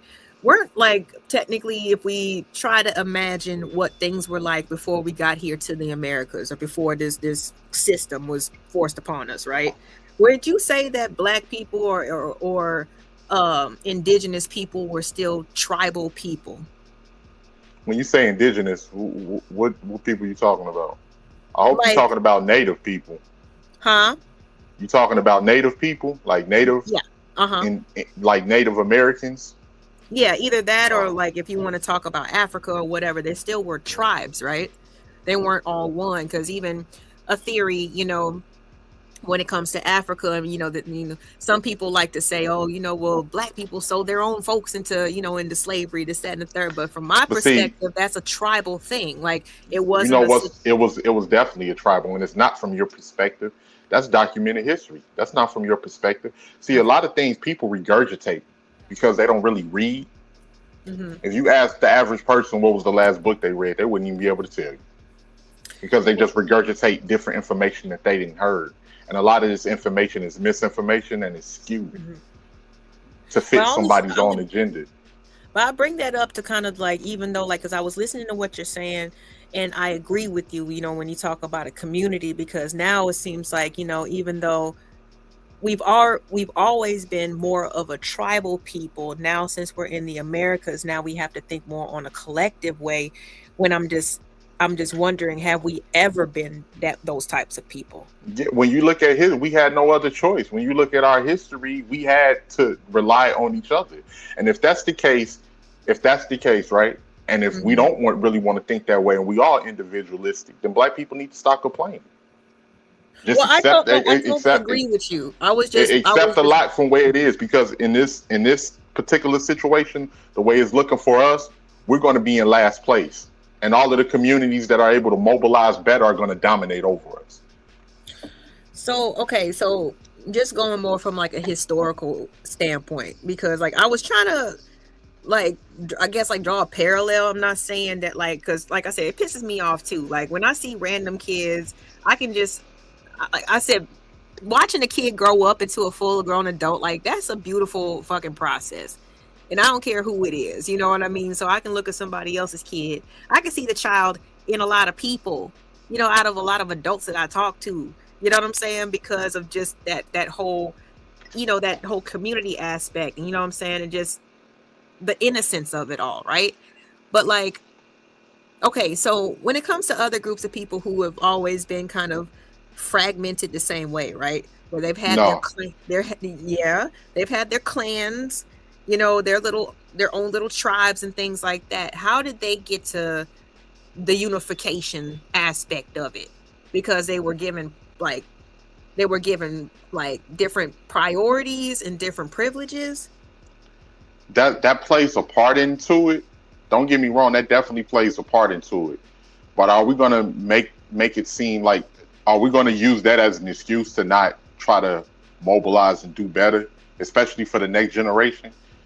Oh no, it's I not. feel like because it's simple, a community, stable families, businesses where you can employ people that look like you, hospitals, banks, different things like that. We're not even working towards that because a lot of us just simply don't want to do the work. And I understand, like, it's only so much work you can do as an individual and you can care. But at this particular point, it just seems like a lot of people, we just want to make an excuse to be fucked up. And I understand. Oh, excuse my language. I understand. A lot of us come from traumatizing situations. But what I'm seeing now is a pattern of we're just trying to use that as an excuse to not do anything for ourselves. And No, I think like it's a lot of garbage within our community that's not for our community. If it was up to me and I was the king of the Negro Kingdom, I'd get them up out of here by any means necessary. I'm coming through. Like if I was the leader of the Negro Kingdom, I'm coming through clean the house in the worst way.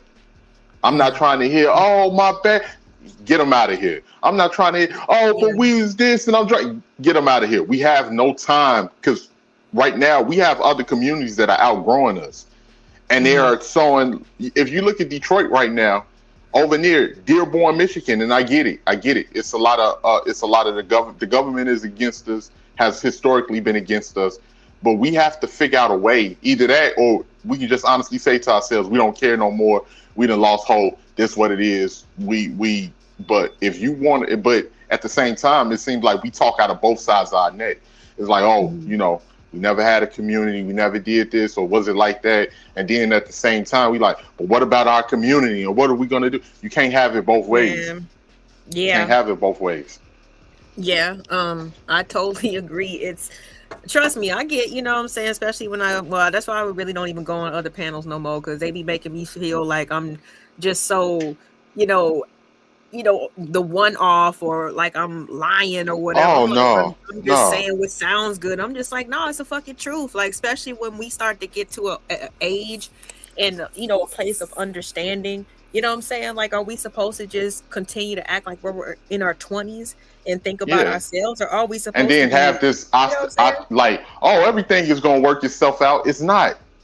You don't see everything crumbling around you. You don't see that these kids can barely fucking read. Excuse my language. I'm sorry again. No, you're okay. You don't see that these kids can barely read. You don't see that a lot of these other groups are getting in positions of power, and they don't. They only looking at black people as a commodity to increase their wealth. You don't see that. You don't see how everything is so confusing that people don't know if they like the opposite gender or not. And that goes both ways, because we talk about the brothers. There's a lot of down low women too that are doing the whole gender fluid thing. That goes both ways. So, and it's a lot of people that are birthing kids in our community that don't care about these kids. These kids are just birthed out of screwing. So right. I'm not saying we don't have patches of people that are doing well, that they got their same mind, like yourself, and what you do with your kids, like Candy Cane, and what you do with her niece. Mm-hmm. I'm not saying we don't have, but those people are pockets compared to what's going on. Because if we was more of a community, it would be more promoted instead of a lot of the ignorance. And we don't control anything. And this is not me coming from a situation of hate. I'm coming from a situation of another black person observing things and seeing it for what it is, from what I'm seeing now to where it's going in the future. So do you think it's I think it was, and I think it was you, but I'm not sure. I think somebody quoted you. It's a lot of times that you don't, we don't want a lot of these our kids to be around these other badass kids. So do Yeah, I you don't, I think don't, I don't want them. I don't want my nephew around. so do I you don't, because it gets to a point where it's gonna get to the point where you do something to mines, and I don't care about how people feel. I'm gonna have to hurt you, and yeah. then it's gonna get to a point where you're gonna bring your parents who act just like them, and I'm gonna have to hurt them too, or they gonna hurt me. One of the two, and either I'm gonna be locked up, or something gonna happen to me, or something Right. gonna happen to you, and I'm gonna be locked up. So So it's got, do you yeah. think I'm that sorry. like another, like maybe a different form of segregation is maybe needed? 'Cause there was another conversation that I was listening to, and this is a while ago, but like what would it take, for us to buy our own town and set it up? It doesn't take much. And shout out to the black folks that are buying land, that are trying to operate as a cohesive unit and different things like that. It doesn't take much. You just have to be around like-minded black folks that want to pull their money together and want to create something to benefit the next generation, the kids. Because I was born in the crack era, man. All of this stuff, and I'm not talking from. I've been asking questions since I was a kid because I wanted to understand where the dysfunction came from. I did a lot of because what a lot of people don't understand, when you coming up in a lot of these communities too, like, you can be a good kid, you can be a friendly kid, and your people, the people that you deal with in these communities, can turn you the other way, where they can turn you aggressive because you don't want to be bullied, or you don't want to be picked on, or you don't want to be thinking that you just gonna go along with whatever. And I understand this is not everybody's experience because everybody don't live like that, but I'm talking about what's more promoted, that's very loud on the internet, because it's not just the media that's doing this anymore. It's us that's uploading this. Right. A That's lot why of I had to us are talk about uploading just a the lot of this power stuff. of influence, though. You know what I'm saying? Because like I said, it goes down to who you let babysit your kids, the neighborhood that you live in. Because you just mentioned, you know what I mean, how just your area tried to make you feel like you had to be a certain type of way because that was the influence, that was the whole tone down there. You That know what was I the mean? influence from the You inside of be my aggressive. household to the outside. That was the influence. I'm not saying it was completely, because I didn't have the worst upbringing. I knew people that was worse off, but just the whole atmosphere that, it didn't seem like, community or orient. Well, it did in the beginning. I can't front, it did, because we still had the church folks and different people like that, the grandmamas, but that's slowly fading away. I still didn't realize how much I picked up from my great grandmother and my grandmother until I got older, because that was such a part of my normal upbringing. You know what I'm saying? Apart from the bad stuff, but Right. like, it's crazy, man. It's crazy how it's look. And then the funny thing about it is that we don't want nobody to critique anything in the community. We don't want to listen, but then we expect those same people that you don't want to listen to clean it up and sacrifice their time, sacrifice their money, and And that's the in whole some rare thing. cases sacrifice their lives. Right. And that's the whole thing. That's what I really think it comes down to, 18. People don't want to be uncomfortable. You know what I'm saying? In any way, shape, or form. Like if they have to, like you said, like sacrifice something in order for somebody else or for the greater good, they be like, man, they don't be trying to do that. Because people don't want to sacrifice in vain. That's what it really comes down to. A lot of people just Yeah, don't want that to too. sacrifice in vain.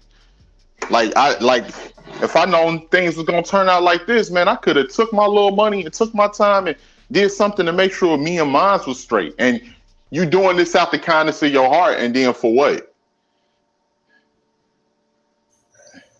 To be So fair, do you think that's where a lot of people are? yeah, It's a lot of people that are at that. It's just a lot of people now that's like, look, man, I can't tell them nothing about them and they bad kids. I can't tell them nothing about their erratic behavior. These people down the street, they doing this. These other people doing that. You try to jump into a situation, people are no, mind your biz. You like, man, let me just get the hell up out of here. Let me get the hell up out of here. Tell him to land his plane. What up, Bronze Bird? Quiet on the panel. Quiet on the panel. Oh my god. Not no more. Quiet on the panel. No, it was good. Man, enjoying this is a real good topic, LA Project, because when you were speaking, I thought of something, right? I was thinking this. So I have the reason to believe that social media always knows that they're still gaining money and they're getting all this stuff over these kids that's using the app. So they let these kids do a lot of the fuck shit that they do, and every time they get called out, they don't want to do anything about it because it would fuck up their algorithm if they were to be responsible for these kids using the app, such as what that stunt Saucy Santana pulled. You know what I'm saying? Yeah. So they're letting the children into dysfunction, but they don't want to be responsible for it, so they let shit happen like that.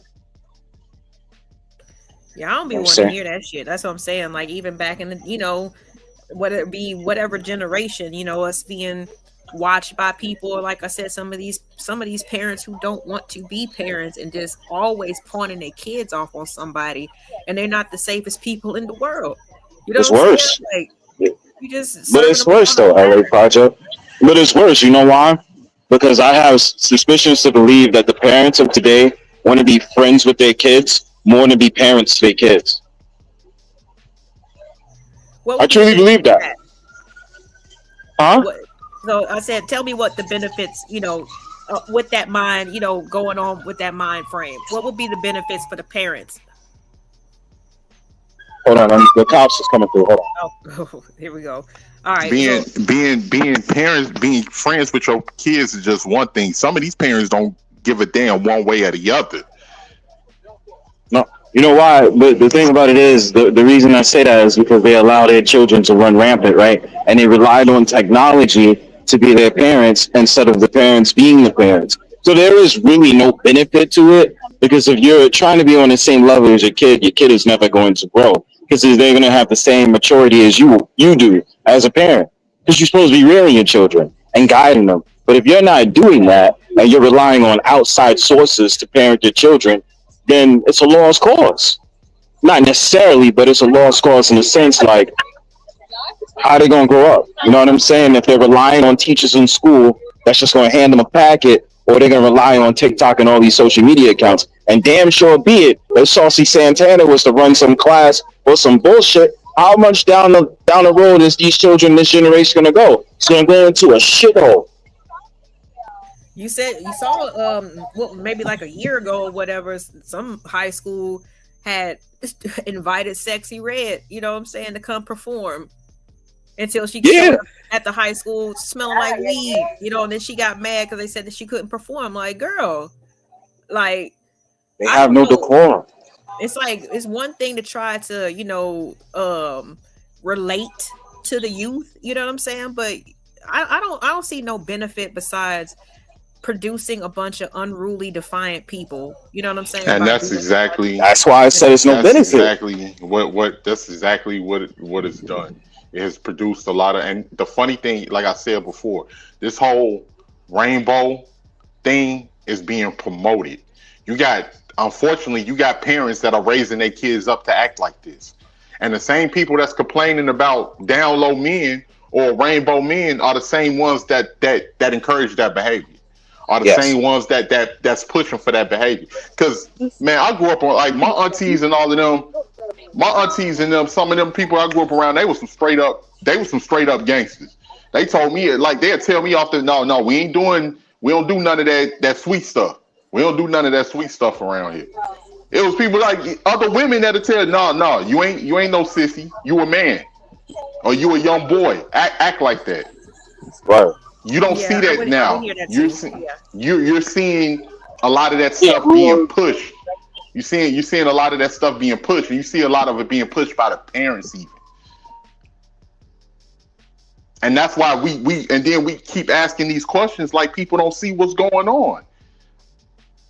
Like it's going on right in front of our faces.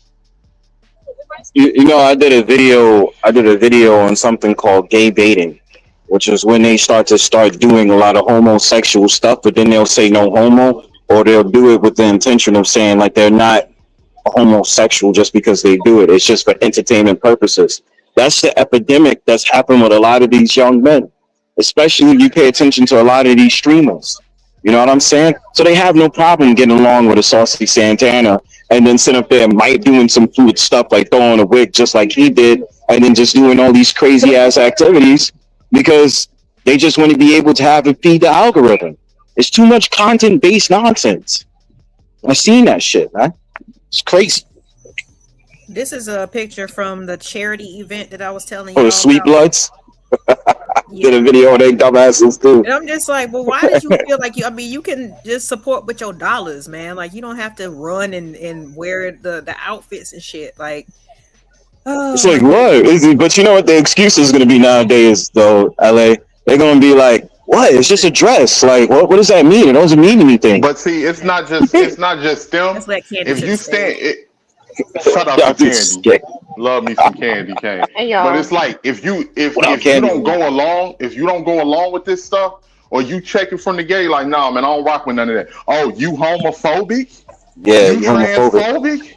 To the point that a lot of these people are being shamed into trying to go along to prove that they're not transphobic or homophobic. Fuck that. I came up here to jump in on a point that Bronsberg just made. Can I jump in on y'all? What's up? Yeah, you got it. So when you were talking about the streamers, like that is such a real thing. I don't know if anybody's been paying attention, but these straight streamers will play gay for the algorithm, and it's the weirdest thing for me. To me, Mm-hmm. like even when they start like even down to like some of these food review critics. I don't know if y'all have ever paid attention to some of these people, but like I've noticed some of these start doing like gay jokes or D sucking jokes, like if they're eating a hot dog, and I'm just like, it's just weirdness. Why do y'all have to do that? Why can't you just do your food review? Why do y'all? It's like I don't even know how to explain it. Like Netflix had a shift at some point where I noticed in every single program they have something LGBTQ included. There's either a trans character or a gay character, and they usually mix it with a minority. So you got the black girl who's a lesbian, or you got the trans woman, man. Like, so it's weird because I feel like the algorithms are encouraging it, and then people who are supposedly straight are just going gay for play to play. And these kids are doing it even younger. I noticed it even with the black ones, the black streamers, these black male content streamers are even doing it. And it's weird. And you know We what's had crazy? Black Boy Max. I just want to say something real quick to what Candy was saying. The thing is, it's not even hard to see it because we've always lived in a world where people will lower their standards for currency. And now the thing is, now that lowering your standard is to pretend that you. And the funny thing about it is, if you pretend that way, you get support not only from the gay community, but you get support from women too. So now you have a lot of these people that are, even if they're not gay or whatever they is, man. I don't know. This seems weird, but I wanna ask y'all a question. They're doing it. They're doing it for the money, and people are going along with it. I give you one more thing. You got it, Bronsberg. Let me just say this. Lena Waithe. What's her name? That's her name, Lena Waithe, right? The one that did the Shy? It is. Yeah. Look at how she tried to feminize them boys in the Shy. I remember first watching it on the episode. Remember the boy that got deleted?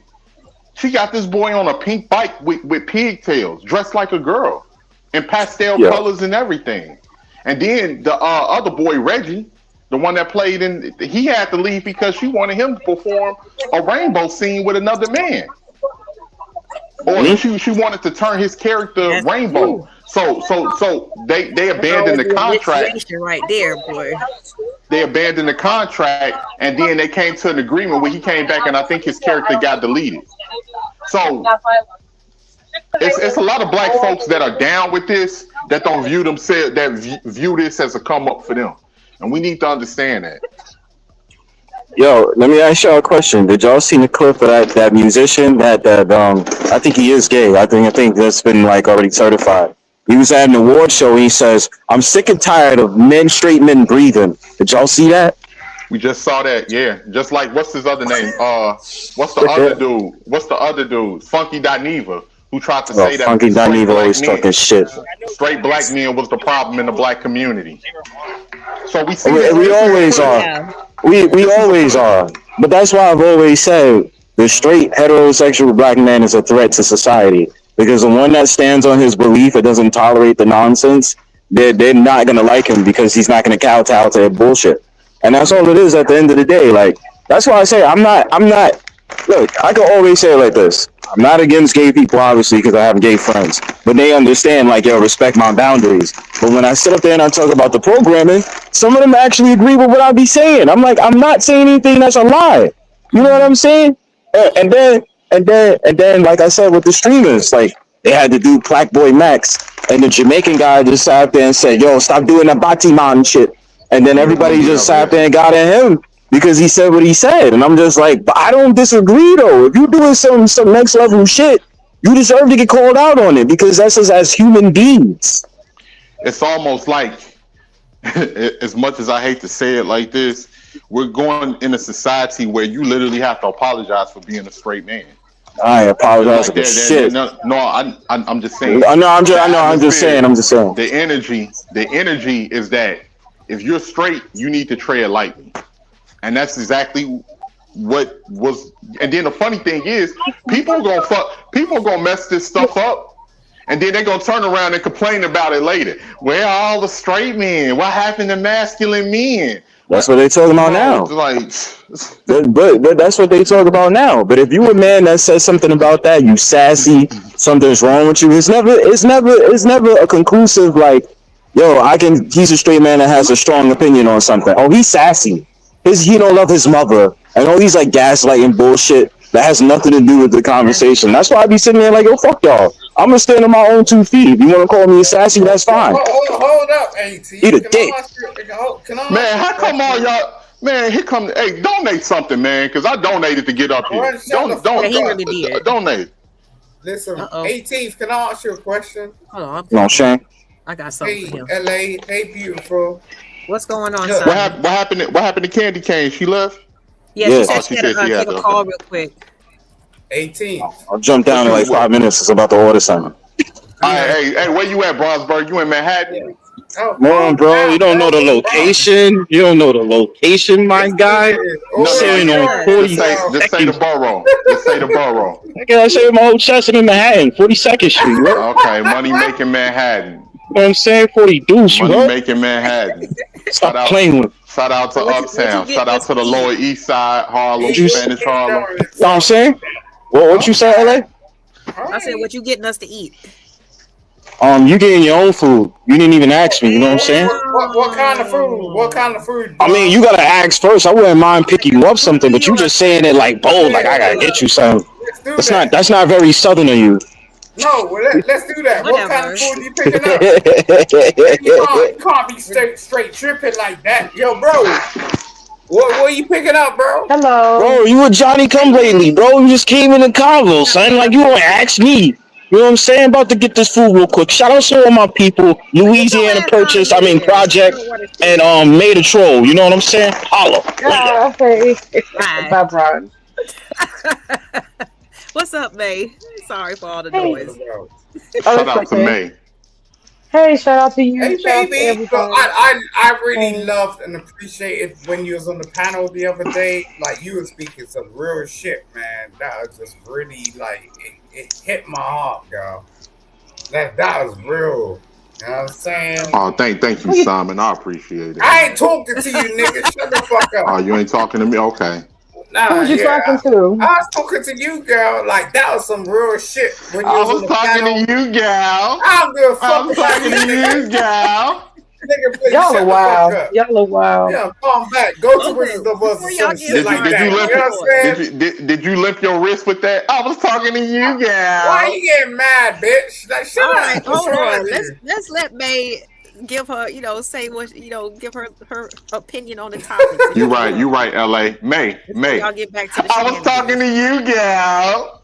Oh Go wow. ahead, May. No, May Go ahead, brang. May. She brang that. Okay, All right, it's She May's brang turn. that shit.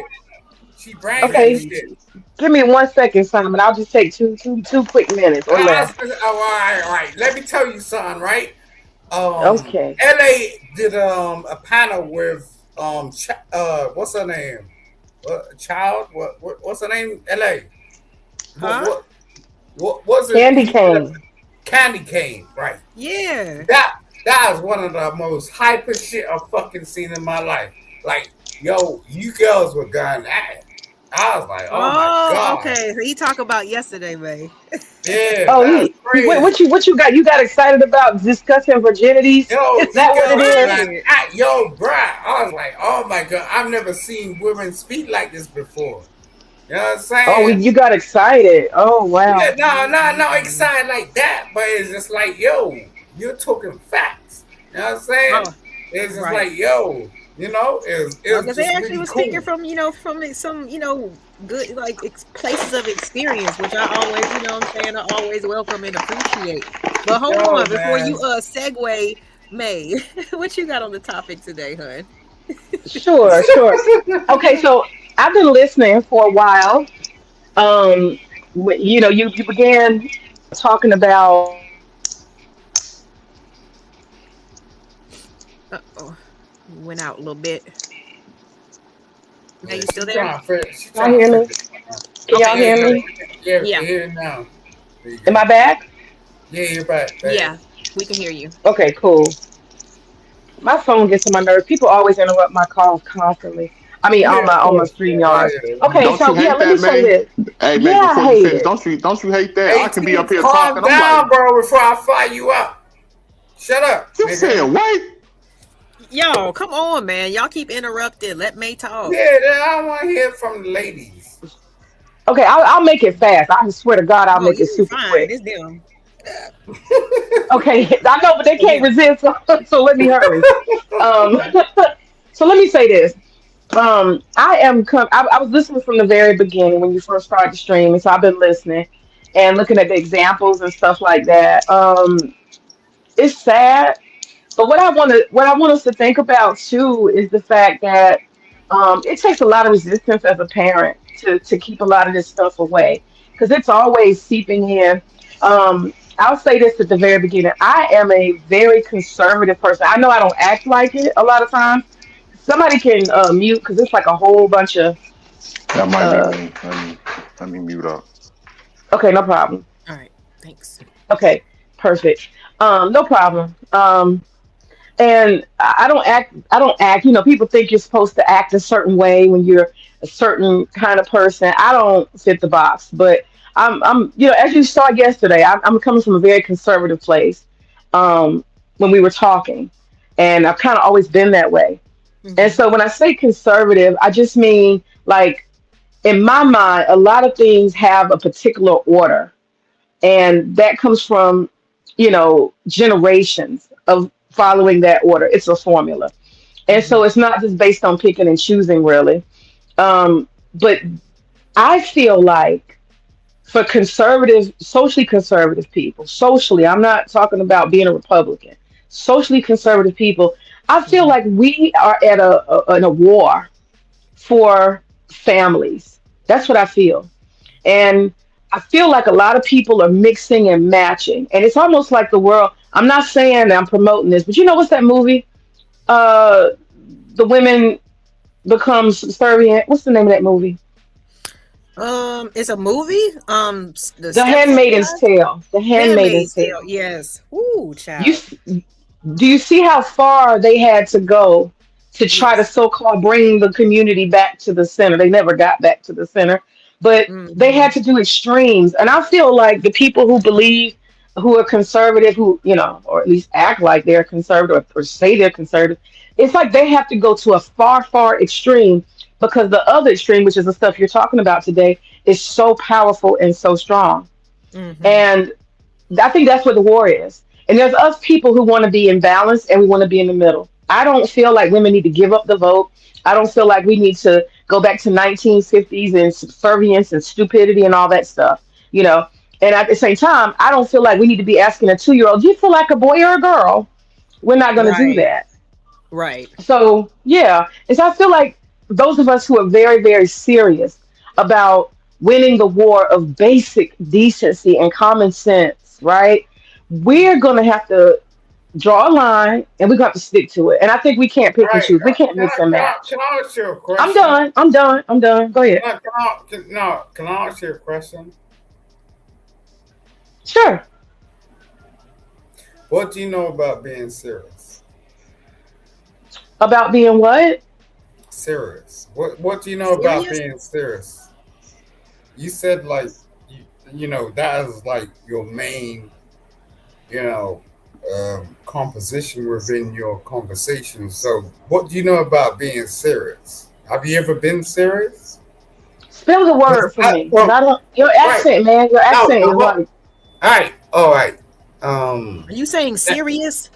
Yeah, serious. How do you know what serious is? Serious. as Serious. it relates to me saying that people have to get serious about making a Yeah, decision yeah. on what side they on.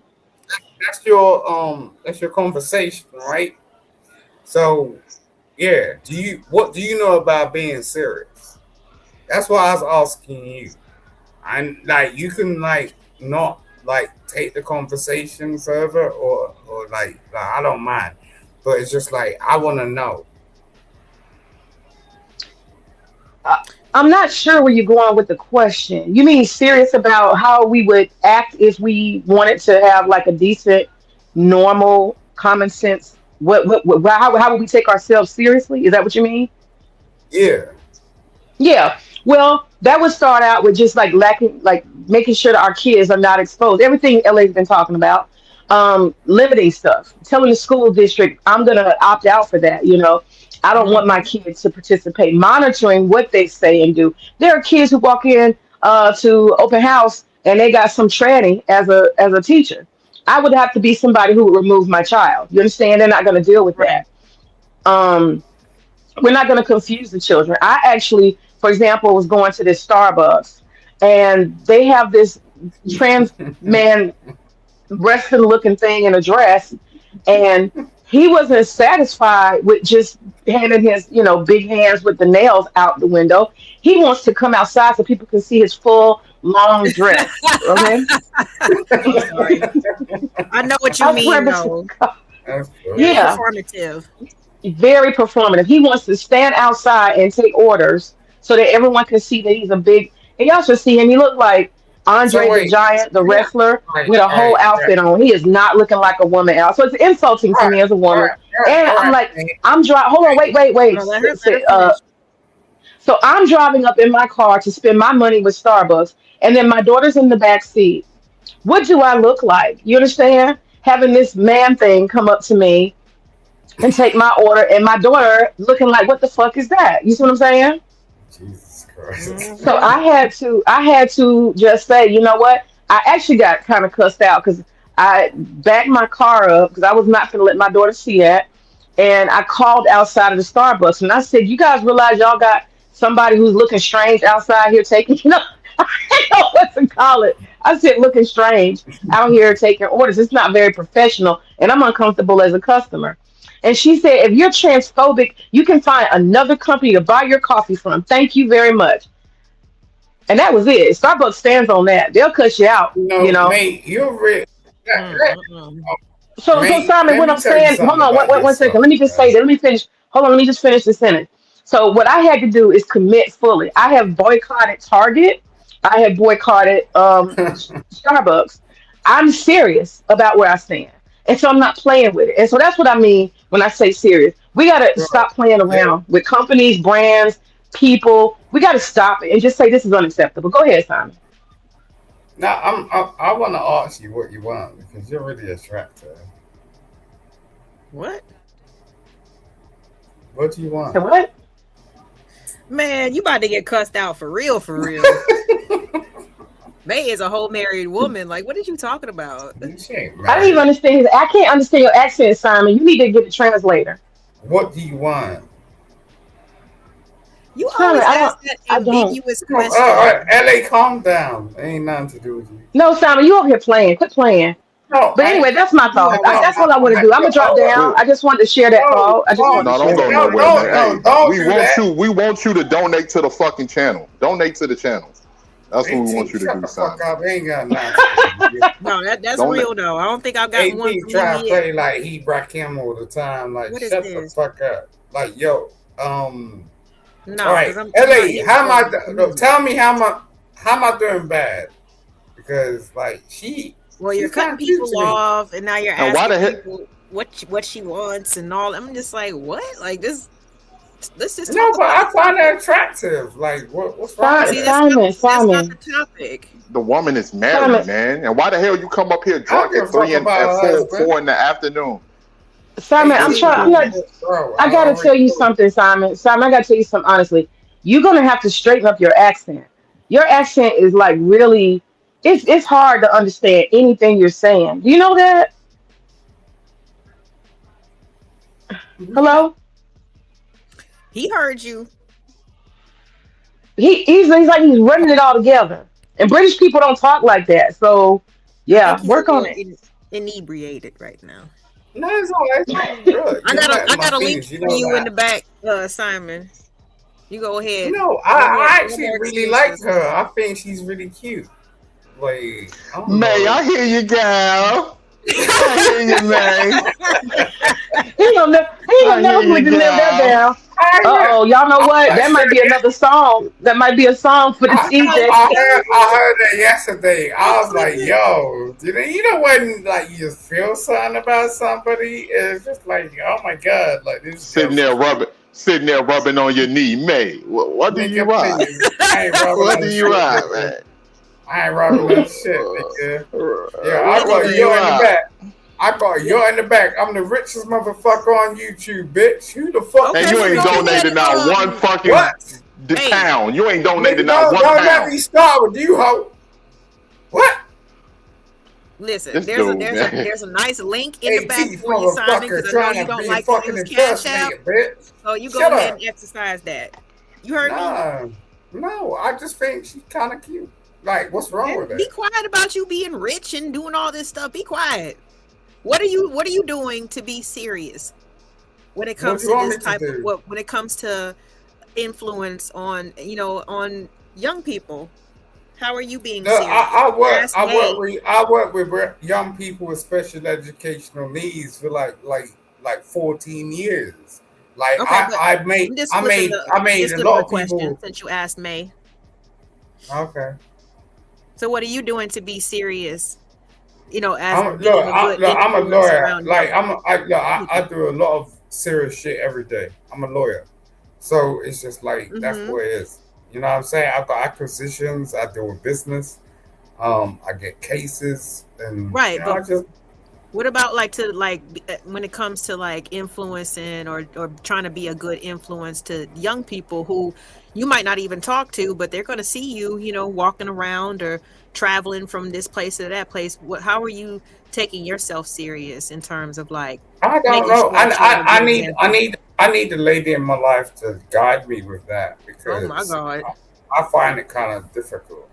You know, See, I do. no, see, 18th now, see, I'm trying not to let him debunk you, you know what I'm saying? But I mean, I listen, need I a think that lady in my strong, life to no, do I that think that shit. strong male personalities help a lot. And I I'm don't not claim to talking be an about, alpha or any of and I'm that not shit. talking about in the overbearing way. I'm not talking about that. I'm just talking about, secure in themselves, you I didn't know, look, look, I'm being moving with straight with you, confidence LA, and like for real. purpose. Like, no, Hmm. I need a lady. I need a lady to be in my life, Lord like have mercy. Well, to guide I me don't to know. I can't. I don't know what to tell you about that one. We was like I said, we was more talking about influence on young people when it comes to questionable music and surroundings. So you got something on that? No, I'm cold. No. I don't really understand all that shit. You know what I'm saying? Only a I woman can don't think you care that much, Simon. Right. Honestly, you don't sound like you have a real plan or real. You just want to talk today, and that's okay. But um, I would say this. One of the things is this idea of clothing. I think we as people, it's hard to say something to other people's children or even in the school district. It's hard to say anything. But I just Mm. think that, taking a stand individual, you know what I mean? And you telling your children that's not okay for little boys to wear that. That's not okay. And correcting that because I'm seeing a lot of like rappers who you would say, oh, they're hard, they're hood, they're gangster, and they got on like lace, shirts, feminine Right. clothing, skirts and And dresses, and they're nail doing a lot polish of and weird shit. stuff. Yeah. Yeah, like look at my Yeah, it's young weird to thug, you, you but know? nah, that's normal. That's just standard shit. That No, it's this shit not. came in. Hold up, it came in the 1980s, bro. Like we didn't create it.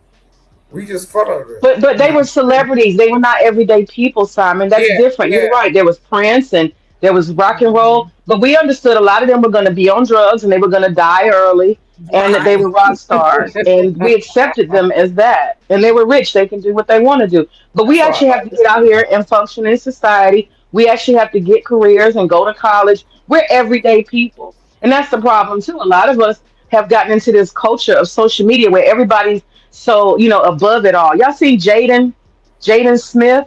Oh my May, God, are that you? poor Weirdo. baby. Weirdo. Like, May, are you single? no, I just told you she was married.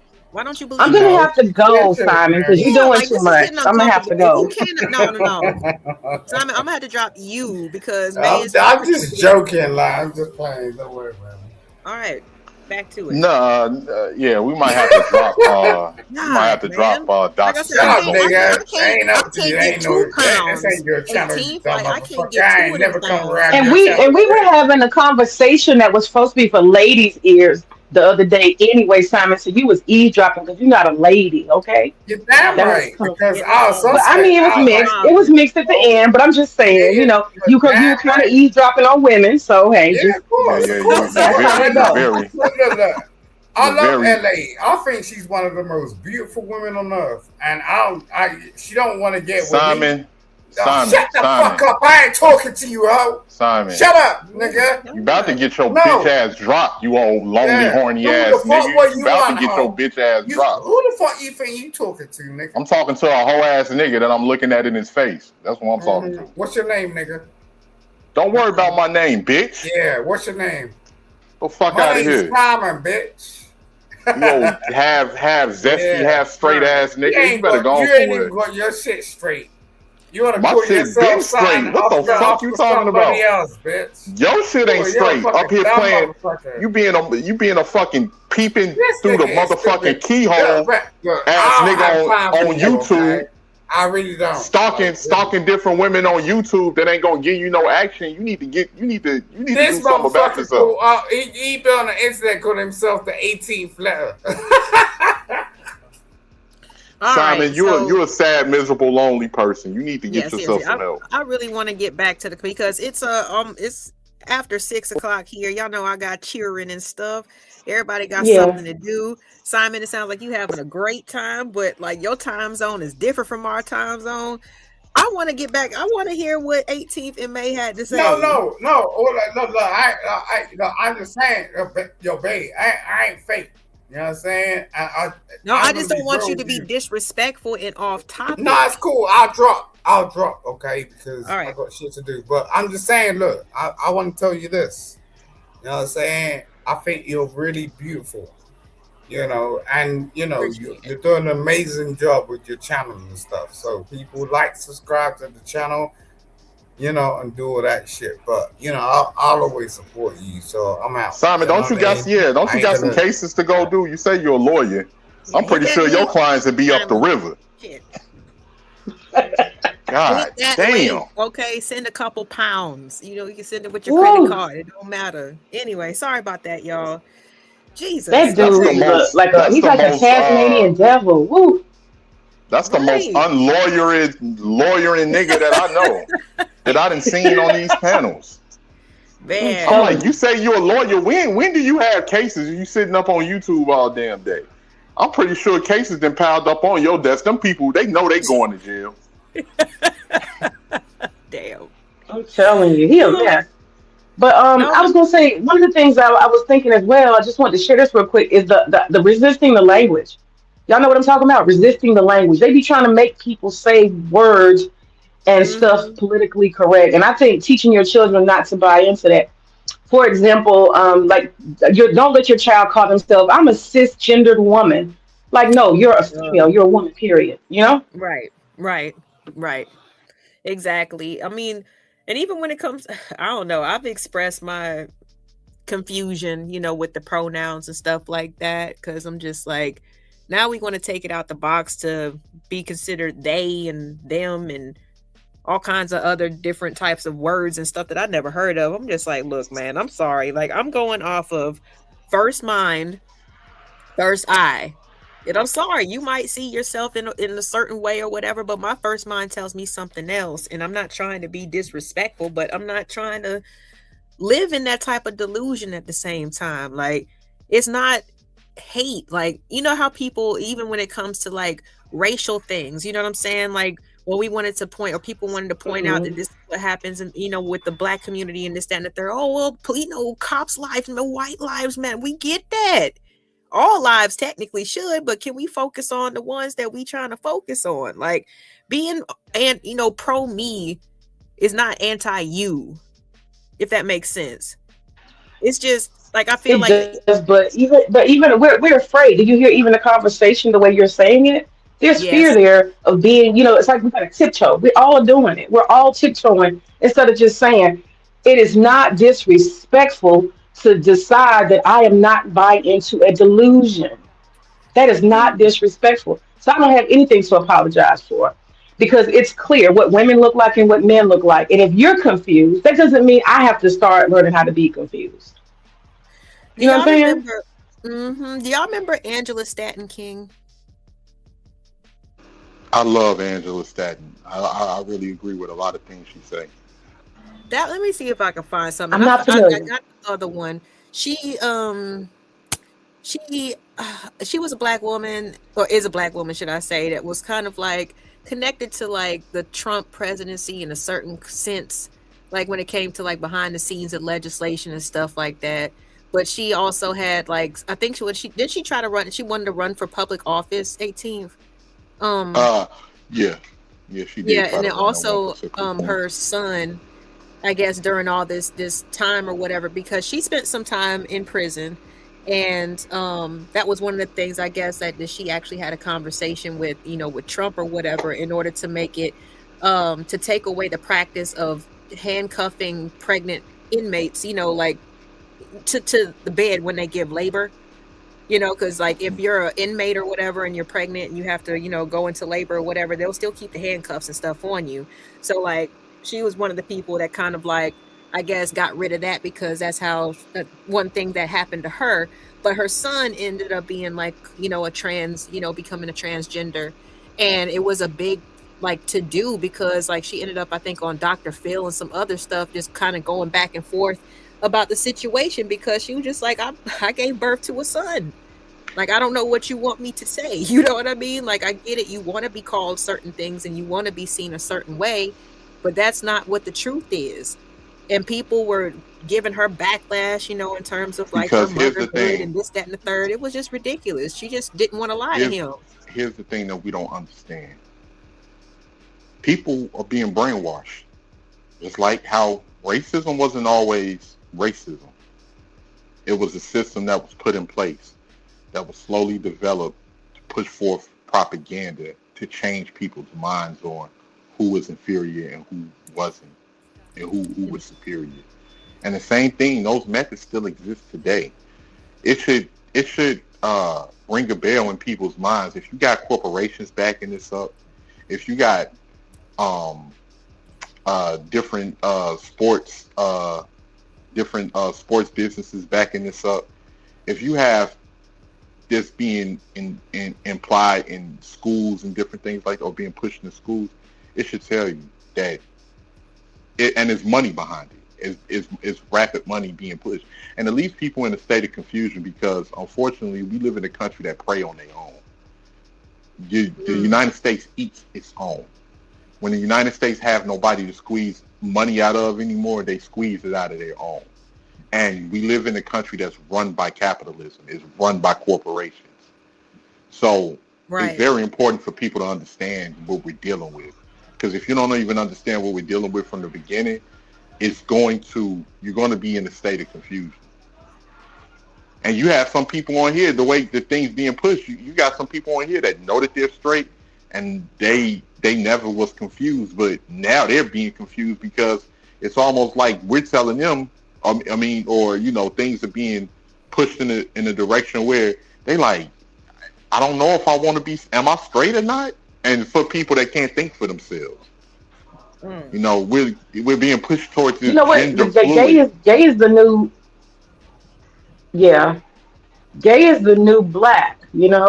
If you go to elementary and middle schools, you'd be surprised when you look at the kids' book bags and stuff, or their little bracelets they be having on. You will see a lot of rainbow stuff. It's like I need to have some skill on my body that says I'm open and I'm a good person. Yeah, it's gotten to the point too where you hear it all the time, which we knew that was the purpose to begin with.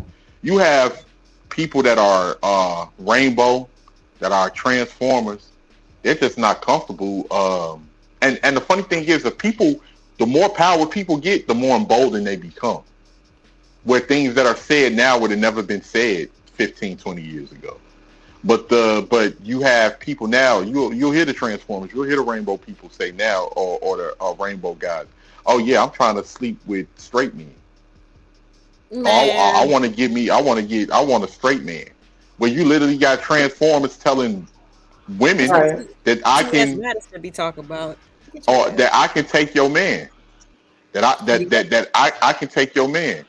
And as much as I hate to say it, and not only that, you got women, you got transformers now that are saying I can speak for women. I can speak for women. I'm going to sit on the panel as a woman. They wouldn't be so comfortable. They wouldn't be so comfortable had women not opened the doors for all of that. And there was a lot of women, unfortunately, that opened the doors for all of that because they said that the patriarchy was bad, all of these toxic straight men. They wanted to align with any movement that they felt like that disrupt the natural roles of men and women. And now a lot of women have cut their nose to spite their face. And this is where we are. And the funny thing is men I don't think it's just I don't think it's just women though, because a lot of the ones that are doing it are men. You see what I'm saying? A lot of these transformers that are looking for a lot of the transformers that are looking for rights and they want to assert themselves, they're actually males. You see what I'm saying? No, but so they're the ones pushing the legislation. The males that want to be females. I get what you're saying, May, but women was their biggest supporters. We can't deny that, right? That's true. Women in general. Women and gays and have been the biggest supporters. And it's gotten to the point where things have reversed so much to what the one guy was saying.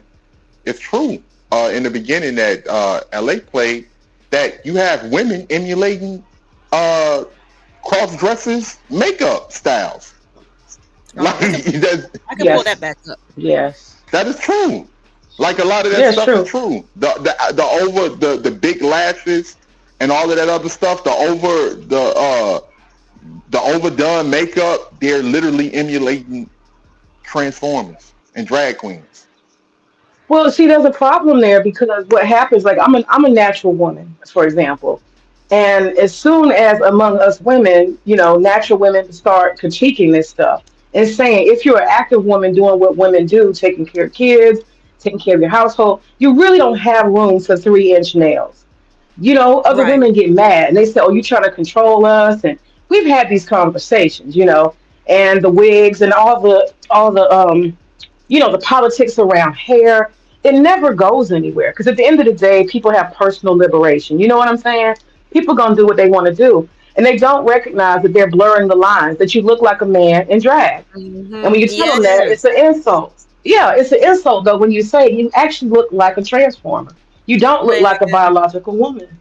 Look, I mean, if people are honest with themselves, like I think it was the first time that I ever, quote unquote, hired a makeup artist, and that's what I said about myself. So I was like, I don't even look like no I look like a drag queen. Like, that's exactly, like, as soon as I looked, I was like, oh hell no. Like, you gonna have to tone some of this down, honey, because this shit is too much for me. Because I look like a drag queen. And I'm just like, how does that happen when I'm a natural born woman? That shit was crazy. Right. But it's true. I mean, if they're actually honest with themselves, they know that they be looking like that sometimes. You know what I'm saying? A lot of the times, actually, especially when it's super exaggerated. Like, who told? I just don't know how that became the standard of anything. And the thing really is, don't. I think what happened was there were women who were being told in society that they don't need a beauty standard, particularly Black women. And they were thinking to themselves, well, how do I leverage that? Let me change my hair to blonde, right? Look at what is it, Serena? Which one of them went blonde with a white man? Yeah, Serena. Serena. You see what I'm saying? She's on the skinny tip now. White women are skinny. Let me be skinny. I want to be more beautiful. Let me fix my nose. Can I say Let me something lighten real my quick, man? skin. You know, the Michael Jackson effect. I think a lot of Black women got the Michael Jackson effect. The funny thing is, let me get my straighter hair, my blonder hair. You know, let me fix my face, change it, contour my makeup so I look funny. Let me put on these eyelashes. You know, all this weird stuff they're doing, thinking it's in the line of femininity. And the truth of the matter is, women are out of alignment with what feminine is. That's the bottom. You know. And let me just say this real quick, man. Okay. Who are they trying to be validated by? Because in our community, people talk a lot of crap, but Black men have always been chasing after Black women. Black men are the ones that date a majority of the women in our community. So when you start, and when I hear a lot of these certain women talk, you can tell it's a thirst for global validation. It's like being validated by the men in our community ain't good enough. We want white men. We want all of these other races. Yeah, 18. Yeah. You can't hear him? No, I haven't been able to hear him in a second. Ooh, let me go out and come back in. Okay. All right. But practically people are not being honest. You have certain, and I got to keep it real, and I know people don't like my opinion, but you have certain women within our community too that have a deep inferiority complex, and it gets swept under the rug because they feel like that these group of women are on a pedestal, or they're on a higher pedestal than us, and it ain't got nothing to do with Black men in some cases.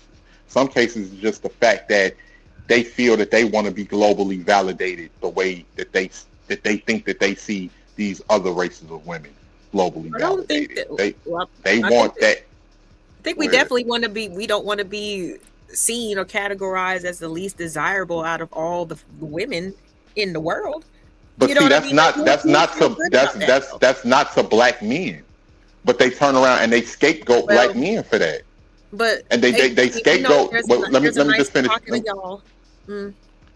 They scapegoat Black men for that. They scapegoat Black men for that, LA, when in reality they want to chase after these other groups of men that don't really want them like that. And that's the part where we're not being honest about. Well, I think that's both. That's kind of like what I kind of gather, honestly, even when it comes to people, you know, the men who, you know, pedestalize the other groups of women, and it's like, oh, when I go to Thailand, they treat me like a celebrity, and I'm just like, you don't know why they're doing that. You know what I'm saying? But like, LA, do you think that comes from? Don't get me wrong, I'm not for the tit for tat, but I do understand. Do you think that comes from? You got women on here that's saying Black men ain't never built nothing, we ain't never established nothing, we ain't never created nothing. We down low, we rainbow, we chase after other women, we all in jail. We ain't on. We not on the same level as our women. Our women have well excelled and passed us. This is all coming from like the women who announce that they're better than their own men. Even though a lot of this stuff is lies, it's not even true.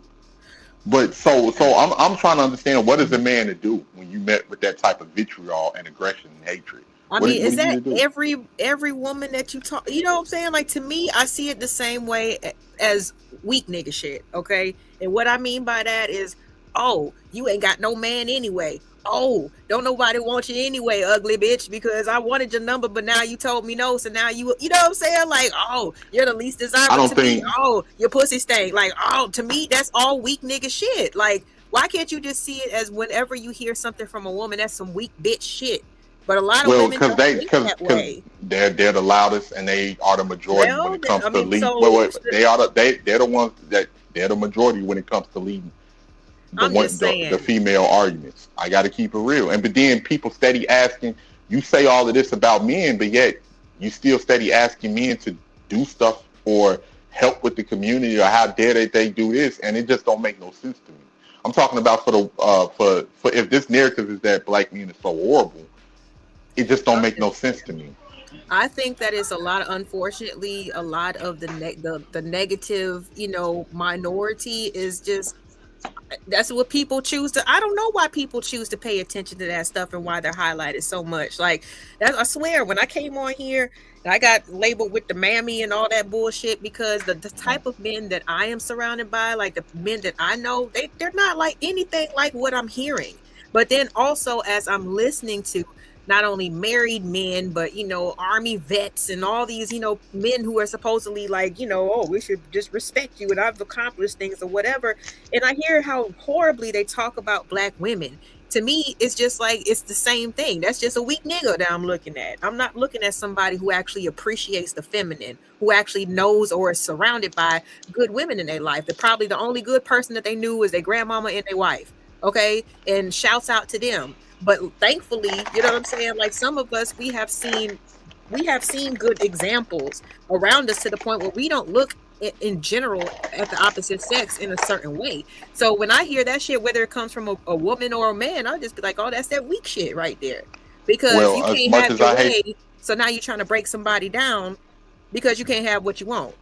yeah, as much as I hate to say it, that's the like. As much as I know you don't think like that, LA, and so maybe the same thing can be said for me. I know you don't think like that. You don't have that mentality, but right now, as a woman, that's your representation.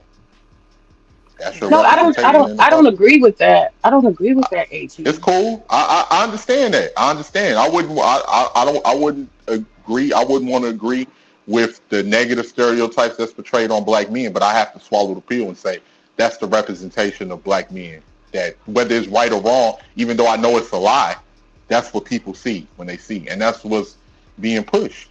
And it's been a lot of women that have a lot of vitriol in our community and anger and hate towards black men. And a lot of the times, we this is the misconception. A lot of the times, black men ain't even done them nothing. Listen, there's always going to be in any population some bitter people, like leftover bitter people. And when I say leftover, I'm not saying whether they're single or married, okay? I'm not meaning their status.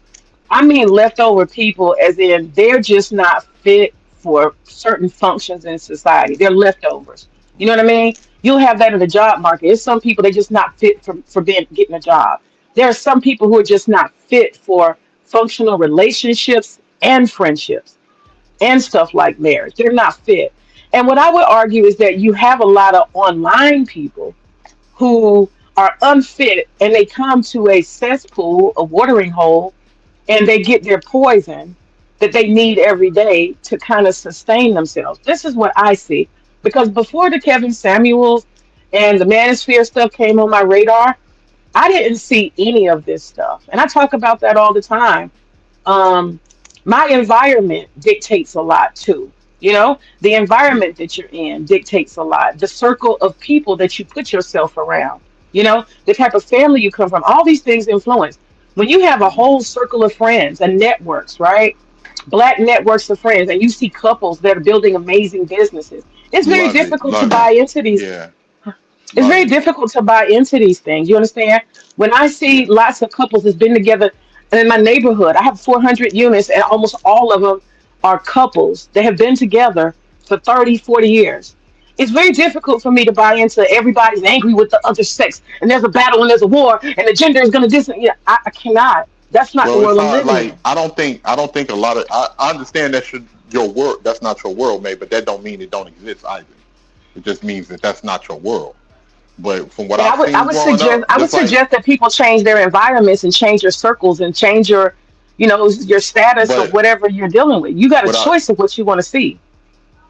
Go ahead, I'm listening. That's and I yeah. think that would be the same. But when that's easy to say, but when you're pushing that narrative out there to shape people's viewership of how they view the certain sex. I think a lot of us just don't want to deal with what's actually going on when it comes to that. And the thing is that you have a lot of people. I don't want to get into it, but I was asking, but see, another thing too, people think that whole Kevin Samuels thing is new. That's not nothing new. A lot of these conversations have been going on amongst black men. Even when I was young, I used to ask myself, why certain women got these negative attitudes that they looking me up and down like I done something to them, or different things like that. A lot of brothers have been asking these questions. And what kind of, hold on, wait, 18. What kind of environments are these brothers in? I'm asking not to be funny. I'm asking authentically. Are these blue collar men who have female bosses and they're catching flack yes, on the I job? dealt with it. I dealt with it myself, having female bosses. I dealt with it myself. Yes, I've seen it. I dealt with women trying to blue collar work. I'm trying to be yeah. When specific. I worked at Sam's Club, I had 2 female managers try to talk to me like I was a boy because they couldn't and didn't know anything about the department that I worked in. And I'm trying to literally tell them, wait, hold on. I'm trying to literally tell them, and then just throwing their weight around. Oh, we run this. You gonna do what we tell you. Like, I'm like, but if I talk to a white manager, it's gonna be something completely different, and that's sad to say. But yes, a lot of this stuff, the misandry amongst black men does exist. When you do have certain women that's within our community that's in a position of power, they do try to look down on black men, challenge you if they can, or literally try to throw you under the bus. That does happen. Okay. Let me say this. I agree with you that that's probably true. I've heard that on the internet. I ain't experienced it, but I've heard that multiple people have said that. Multiple men have said they've discussed these things, and consistently, most of it has been like blue collar work. Like everyday people's work. Not necessarily a profession. Where you have standards and ethics, and you can be taken into HR and they take it serious. You know what I'm saying? Right. Where there's no checks and balances. So among blue collar men, they have complained for sure that when women, particularly black women, get to be their bosses or even work beside them, try to boss them around. And I think that comes from the women probably come from a place of poverty and they've never had any power in their life. They've probably been dumped on and shitted on and bottom of the barrel. And so when they do get a position of power, just like that mama last night, I don't know if you saw that. Yeah, I did. I was over there. You see? Yeah. And so some people, let me just say this real quick and I'll be quiet. Okay. Hold on, real quick. I'll just say this and be quiet. I think that is a human issue. Anytime people are disempowered and they've always been the bottom of the barrel and they're unempowered, they are going to take the first chance they get to show out on somebody they think is beneath them. So go ahead, bro. Yeah, I was just going to say what you saw with that mother was not that's normal. That happens a lot. Like I saw that growing up. Maybe not in the sense of her forcing him to lay down, but mothers talking to their sons like they crazy, trying to emasculate their sons. That was nothing new. That's why you have certain men that are scared to say anything, or whatever that they say is going to be challenging. Man, that's just women, man. Because that's how they was brought up, and it leads to a lack of self-respect or this idea that that's just the women, they can just talk to you any kind of way, and that's the way that it is, and it's a bunch of BS. But I saw that a lot growing up. Do you think they do it to their daughters too? They do it, yeah. They do it to their daughters. It's different, but they definitely do it to their daughters to the point everybody leave and get the hell out and don't come back. Everybody so it does happen. It does happen. Yes. I definitely agree with May. I've been kind of saying the same thing. I hate going back and forth. I think a lot of the stuff is character flaws in people in general. You know what I'm saying? A lot of broken people, walking around just reacting to shit.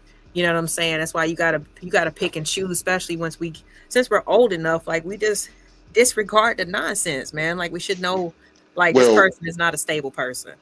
You're right, but it's the nonsense is so strong that a lot of people, you don't want to move as an individual, but a lot of people are being forced to, because you have no so you gotta most people just look, I don't give a damn. I'm gonna get the hell on. I don't owe nobody nothing when it comes to the community you're trying to fix or trying to build in. I don't owe him anything because they ain't never done nothing for me. They can't certain people can't accept critique. You got to damn near get into a fight with somebody to point out that, you know, hey man, this shit ain't right. This ain't cool. You got to like, so it gets to the point where most people are just moving as individuals and they're going to depend on their, and you at a disadvantage doing that. Don't get me wrong, but at this particular point, you got to weigh your options on what's better. And that's why you see the black community is suffering from a brain drain. People that are logical thinkers and critical thinkers within our community, they're leaving. They're getting the hell Well, on. you know what? They're not really leaving. What's happening, in my opinion, there's always been and I get in trouble for this all the time, but I believe in separation, brother. I believe in separation. And some people say Right. that's elitist and that's this and that, but I really, really believe in separation. There are certain environments, certain types of people. A lot of times it flows among socioeconomic and educational lines. That is I don't very true, fool man. with. I don't Yeah. fool with. I don't want to be around them. I don't want them to live around me. Um, and they have certain mentalities. I don't want my child to go to school. I literally drive my child, even though this area is a very nice area. The mentality of some of the parents who've been able to actually afford to live around here, I don't Mhm. like. So my daughter can't go to school with them, so I have to drive Right. her like 15 miles out. So I believe in separation. I don't give up on the black community. I say I need to find other black people who are like me. And I happen for the most part to live in like a community, this whole part of Atlanta that I'm in, Stone Mountain, this particular area. I mean, we've got Shout like at out to the least like A-Town. yeah, Shout Hey. we out got to at the least like A-Town. 50, we've got at least 50 black subdivisions of people who are very similar minded. We don't play with ours. You know what I'm saying? We want order. We want stuff to be right. You're not coming through these neighborhoods, blasting music. You're not hanging out. You're not going to do none of that around here. We got HOAs and we will check you. And we will check the businesses around us. So I think we got to find standards within our community that fit and align with ours and be around those people. That's my thought. I'm not giving up on And black this is people. I somebody, just separate. this is somebody, look, I came from the ghetto. I came from the hood. I participated in, I did certain things and everything. But it gets to a point where you just get, you be like, this is really? Really, y'all? And then people, like, your kid out here doing bad. Your kid out here robbing and deleting people. You know it. Your But kid 18, ain't doing, don't you think some of those people are programmed to do exactly what they're doing? So why are you mad at them? what do you mean? Mm. Because it affects us as a whole. But But you Because they've one been thing doing understand it. though. Their isn't, granddaddy was doing it. Their mama was doing it. They've been doing it generationally. So why are you mad at people for doing what their parents did? Are you gonna get mad with the girl for being a teenage pregnancy when her mama was a teenage pregnancy, her grandma was a Mm. teenage pregnancy, the one before that? Why are you getting mad with them for doing the programming that they was taught, that they I'm not watched getting mad at generationally? them for doing that. I get mad at people for asking the same questions over and over when they act like they don't see what's in front of us. That's why I get more mad at the conversations because people act like that they don't have common sense to see what's actually going on in front of us. I don't understand how those types of people can be that confused when Yeah. we know with certain behaviors where it's going to lead to, what position that is going to lead to, and all types of stuff. But what I'm saying Mm. is they've been doing I it, understand and that. it's generational. I'm sorry. Go ahead. No, I was just real quick. I can understand where he's coming from for that one. You can go ahead, May. So that's that's Yeah. that's not- that's my only thing. But I wanted to ask LA, can you Yeah. play before you even play that video with the guy? Can you play that video that I sent you, and that's gonna sum up some of what he's talking about? This with the streamer. Yeah, with the streaming. Yeah. All right, hold on. I got you. Yeah. And see, I just don't. I feel like it's wasted energy trying to reform people and change people and fix people. That's just my perspective, though. I feel like you need to leave. We got to leave people No. alone. Yeah. I think people make it hard for you to care, and They it gets to do. the point where you don't care no more, and you like whatever happened to him happened to him. Like for instance, over here in Gary, right? They just shot at a Nisco truck that was trying to restore power. Oh my So, God. and here's the thing, right? And here's the perfect example. We can say, oh, that's just one individual that did that. Well, the whole fucking city is going to suffer from that now. Because you know what they Right. said? You know what they said? These Negroes want to shoot at a truck, and we Hmm. trying to restore power. We're going to leave He them ain't without no going there. power. Yeah, We're fuck going to it. leave them without no power. Fuck them. And then now you got people, but y'all can't hold that against that. So what certain people do in our community does affect us, whether we like it or not. And now were those black people? Was it black people that shot Gary, him? Indiana. Well, I don't know, but it's a majority black, so I would think that 85%.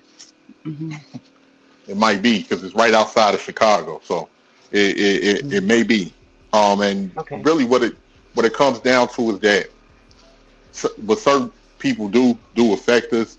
And don't get me wrong, I like the ratchetness just like other people to an extent, but it gets to the point when that shit just becomes, people, oh, this is just the way it is, and who are you?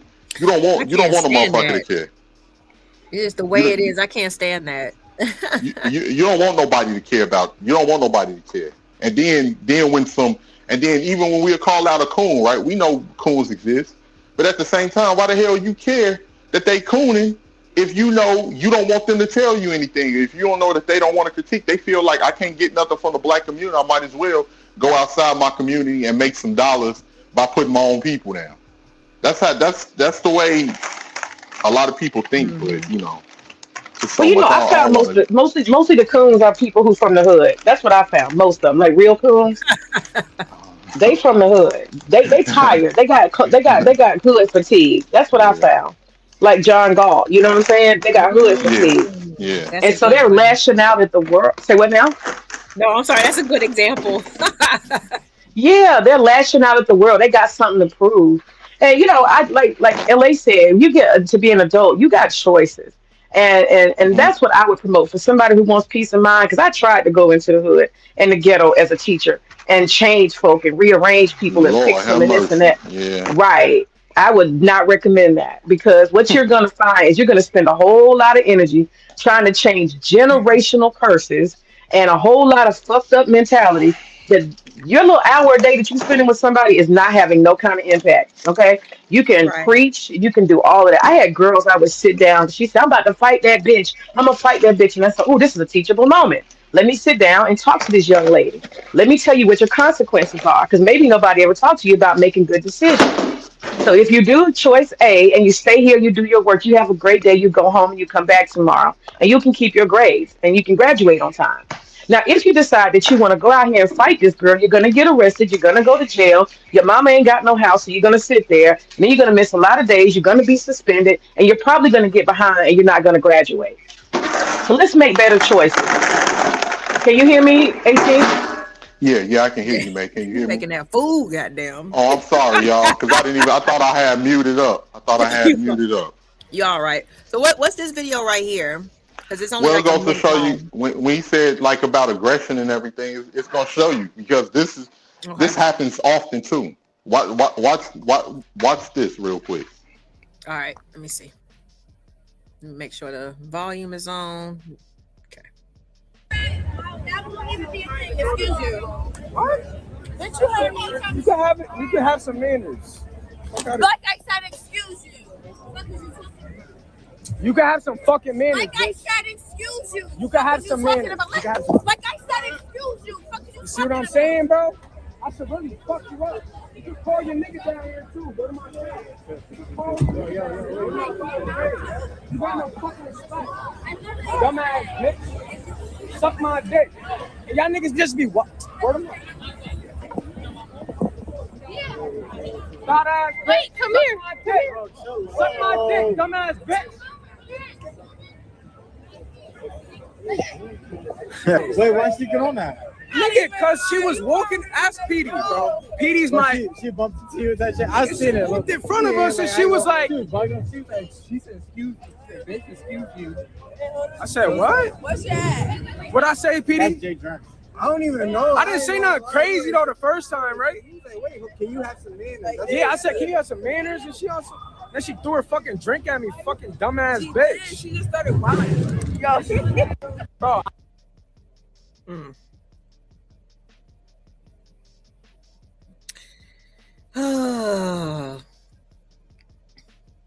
Oh, okay. No problem, hun. Yeah, man, I do not be understanding operating underneath that type of thought process. I don't. Yeah, man. That's why I was like, he's a decent looking, you know what I'm saying, little light skinned Joan. Like, she just felt like stunting on him. That shit was wrong. That shit was wrong. And I know that. But he would have been wrong if he hauled off and hooked her, right? I mean, he would have. After she bumped into him like he was a dude. But she was just as wrong. She was just as wrong. Like No. She was wrong. It wasn't. He didn't do anything wrong to her. No, he would have been like no. If that was like if it would have been like a reciprocal type of thing, like you know what I'm saying. But nobody, and that's my argument. No, a lot of people wouldn't even see it that way. They would look at him like he's supposed to walk away, or he's supposed to accept that, even though she bumped into him like she was a dude, cursed him out like she was a dude, threw a drink at him, and then swung on him like she was a dude. That's what the guy was talking about in that video, which we've seen situations like that has happened. Now, yes, if she ran into the wrong one, people have been talking about how, oh, you should never put your man. Get out of here with that. But yeah. I know. I understand the frustration. I mean, me personally, like I've never had friends who did shit like that. You know what I'm saying? And I wouldn't, because what are you doing? I've gotten rid of friends for doing other shit. You know what I'm saying? Like not on a physical way, but like they cheating or they treating it, cussing them out or treating them wrong. I'm just like, what the fuck is wrong with you? You know what I'm saying? Like, because she's proven herself to be unstable. Again, you know what I'm saying? This is a character for, I don't know what the young lady, what her deal is, or why she feels like she got to go around puffing her chest. But it's never wise for a woman to sit there and haul off and hit a man. Never. To sit there, antagonize, throw drinks and do all that shit. Like, it's not that serious. It is not that serious. And that's my message. Like, shoot, girl, you better walk away. Because if he does hit your ass back, then what you want me to say? Nothing. And that's the funny thing about that situation, because you have, and I'm listening to what Ola Rock saying, you got some niggas, it ain't even about, no, I'm not arguing with no one. No, it's about respect. Some people move off of respect. It don't matter whether it's a man or a woman. Some niggas out here will fight both men and women over their respect. If you disrespect somebody and talk crazy to them and say, oh, F you BAN, and try to swing on them, man, no different than a man. Some men out here they'll get on that. Yeah. Some men will definitely. That's when a lot of people believe in equality. You know what I'm saying? When, like you said, when they feel disrespected, that's when they be like, oh, and I'm and this ain't a situation like you literally, like you shooting me down, or you know how women can say, oh, no, boo-boo, I don't know why you trying to come up here and talk to me. It's not even that type of situation, which that's just women being women. But a situation where you literally bump into me, talk about excuse you, like you looking for a problem like a dude, call me out my name by calling me a B like a dude, throwing your drink in my face, and then slinging on me like you ready to get down how you live. She found the right one. she found the right one. And that's what makes me just so worried, in general for people. Like, and I say this and I stand by this, you know what I'm saying? I'm not a confrontational person, because people are crazy. You know what I'm saying? Yep, and there's nothing wrong with that. There's nothing wrong with that at all.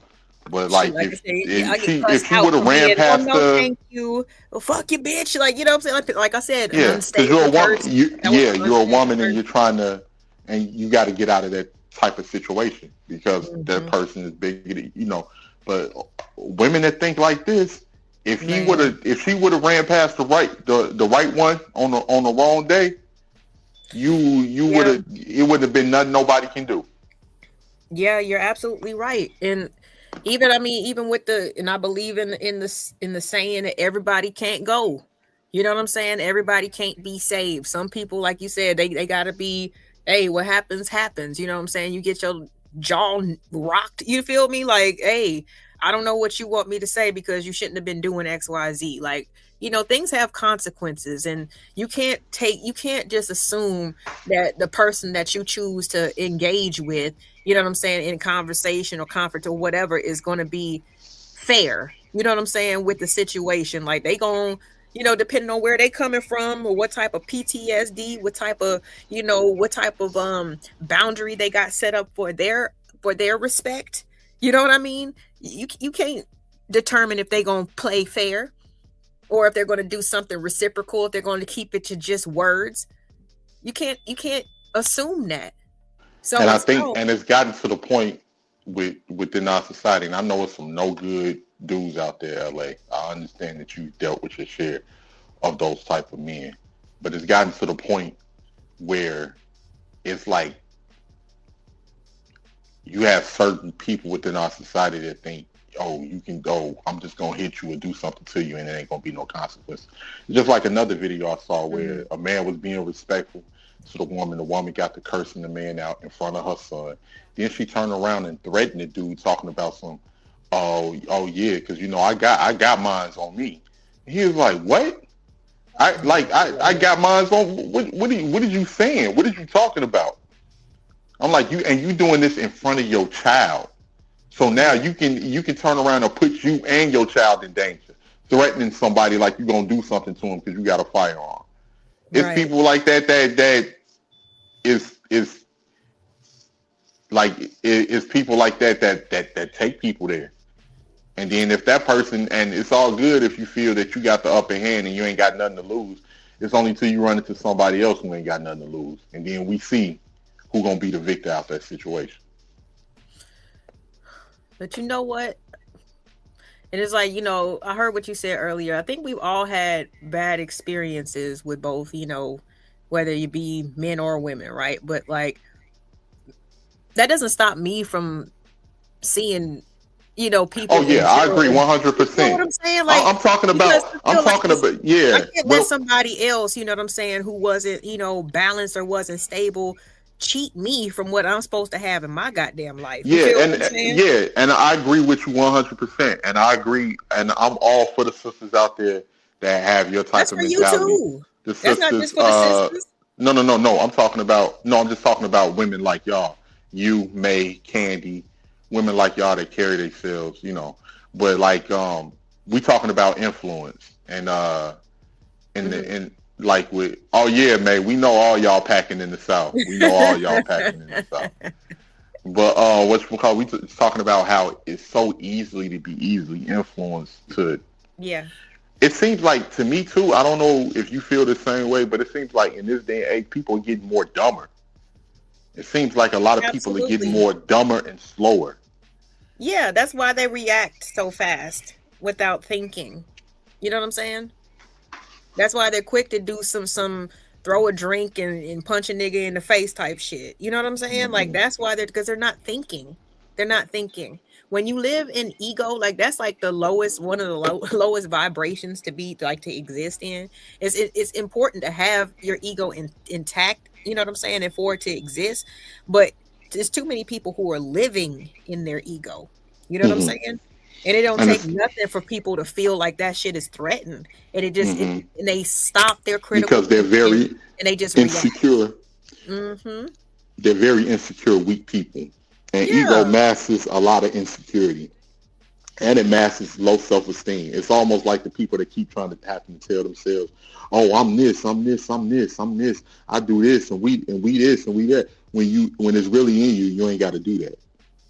But you're telling yourself that to convince yourself, and that's what ego does for people with low self-esteem. Right. I'm just wondering, but with saying that, that's why, and it's easier said than done. Like I said, you just got to remove yourself from certain environments, certain places, certain people, or whatever. That's just not going to be problematic. You know what I'm saying? Because if people, everybody believes in this freedom of speech bullshit, and they can say whatever, but it doesn't have to mean anything to you if you do have healthy self-esteem and you know who you are. You know you're not a bitch ass nigga. You know what I'm saying? You know you ain't a punk. You know you ain't, you know what I'm saying? You know you ain't these things. Like, just like I know I'm not a bitch. You know what I'm saying? So if something happens and somebody wants to use that verbiage or that language towards me, call you broke, they call you, whatever, you know what I'm saying? Whatever they want to call you.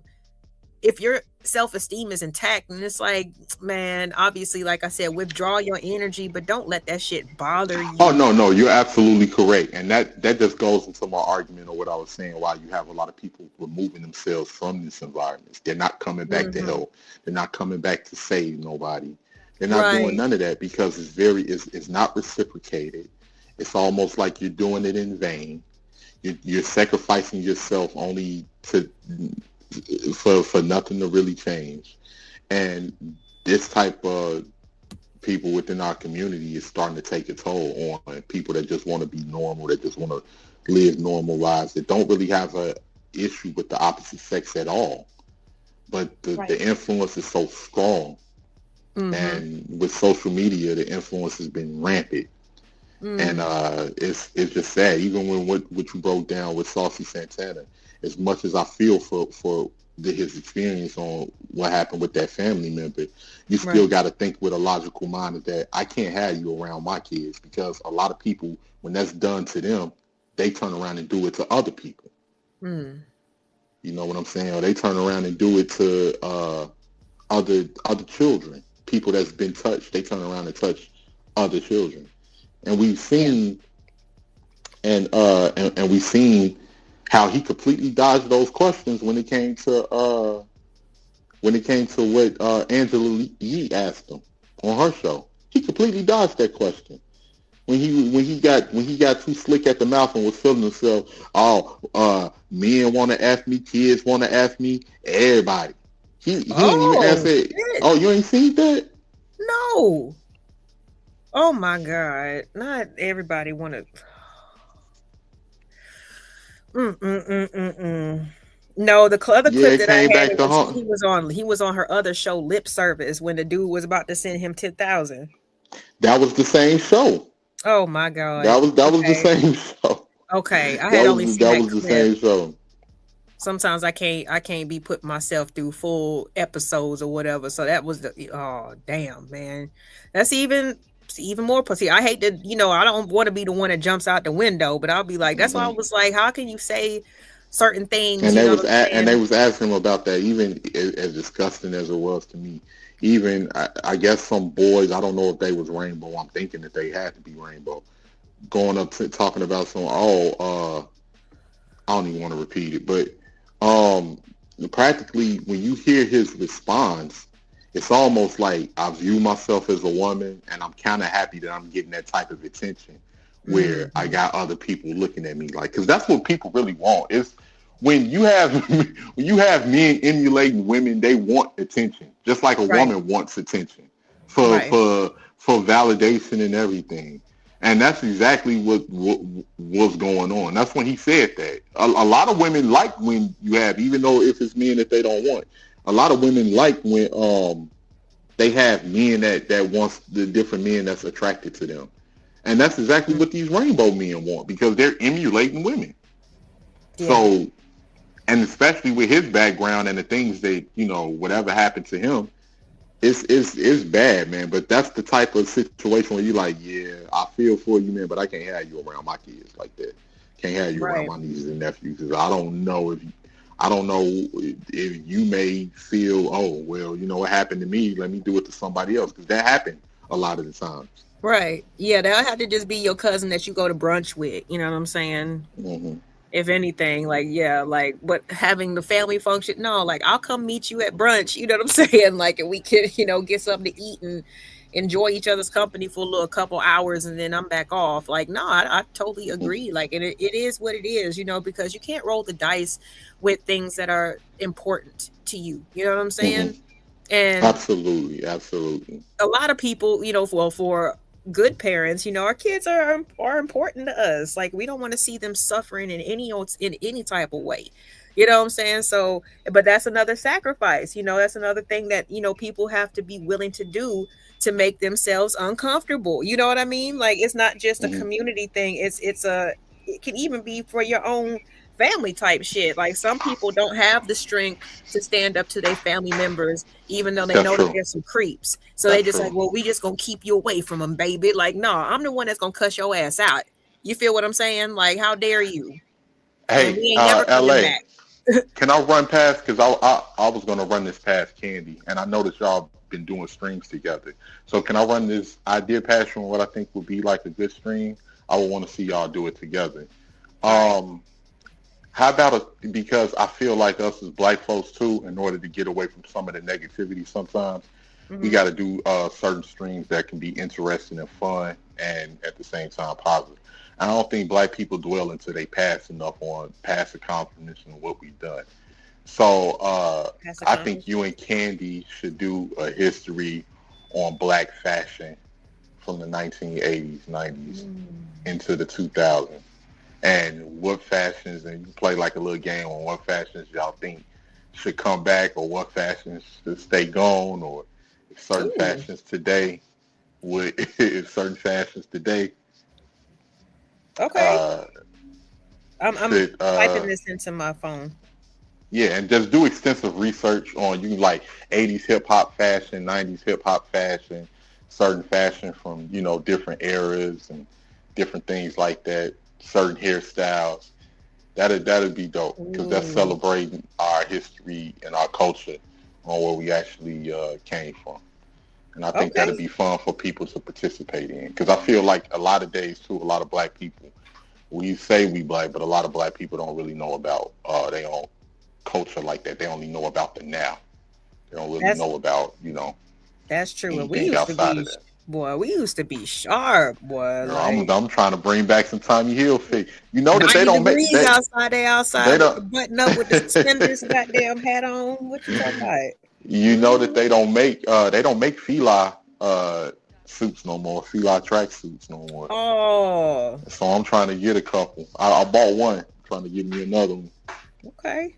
But yes, okay. So your era, you like more of the 90s fashion. Yeah, that was my era as a kid on what I remember. Like I remember when I got my first silver chain as a kid. You couldn't tell me nothing. I got I was trying to show it off and everything. I was like, I got a silver chain. Not even I'm thinking I'm the truth.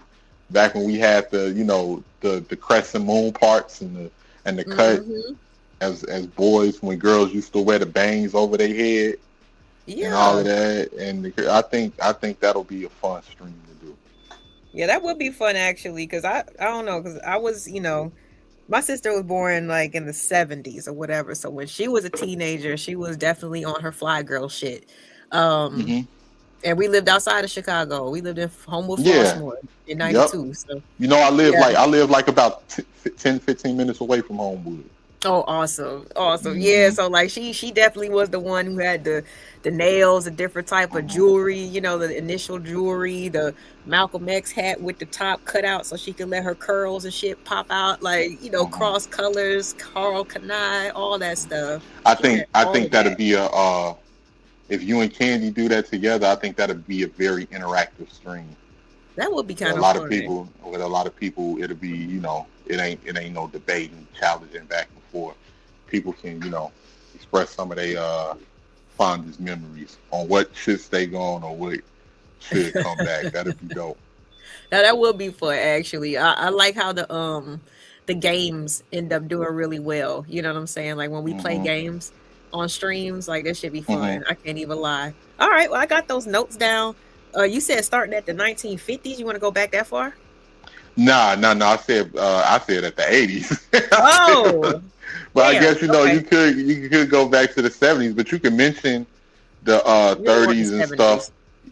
You can mention those eras. Just like when I say mention those eras, like talk about the zoo suits and different things like that, and the naturals of the or maybe even the curls of the 60s on how people was wearing their hair and laying it down. You can mention those eras, but yeah, I stick to the 80s and the 90s. Okay. Stuff like that. Okay, I got it. And the 2000s.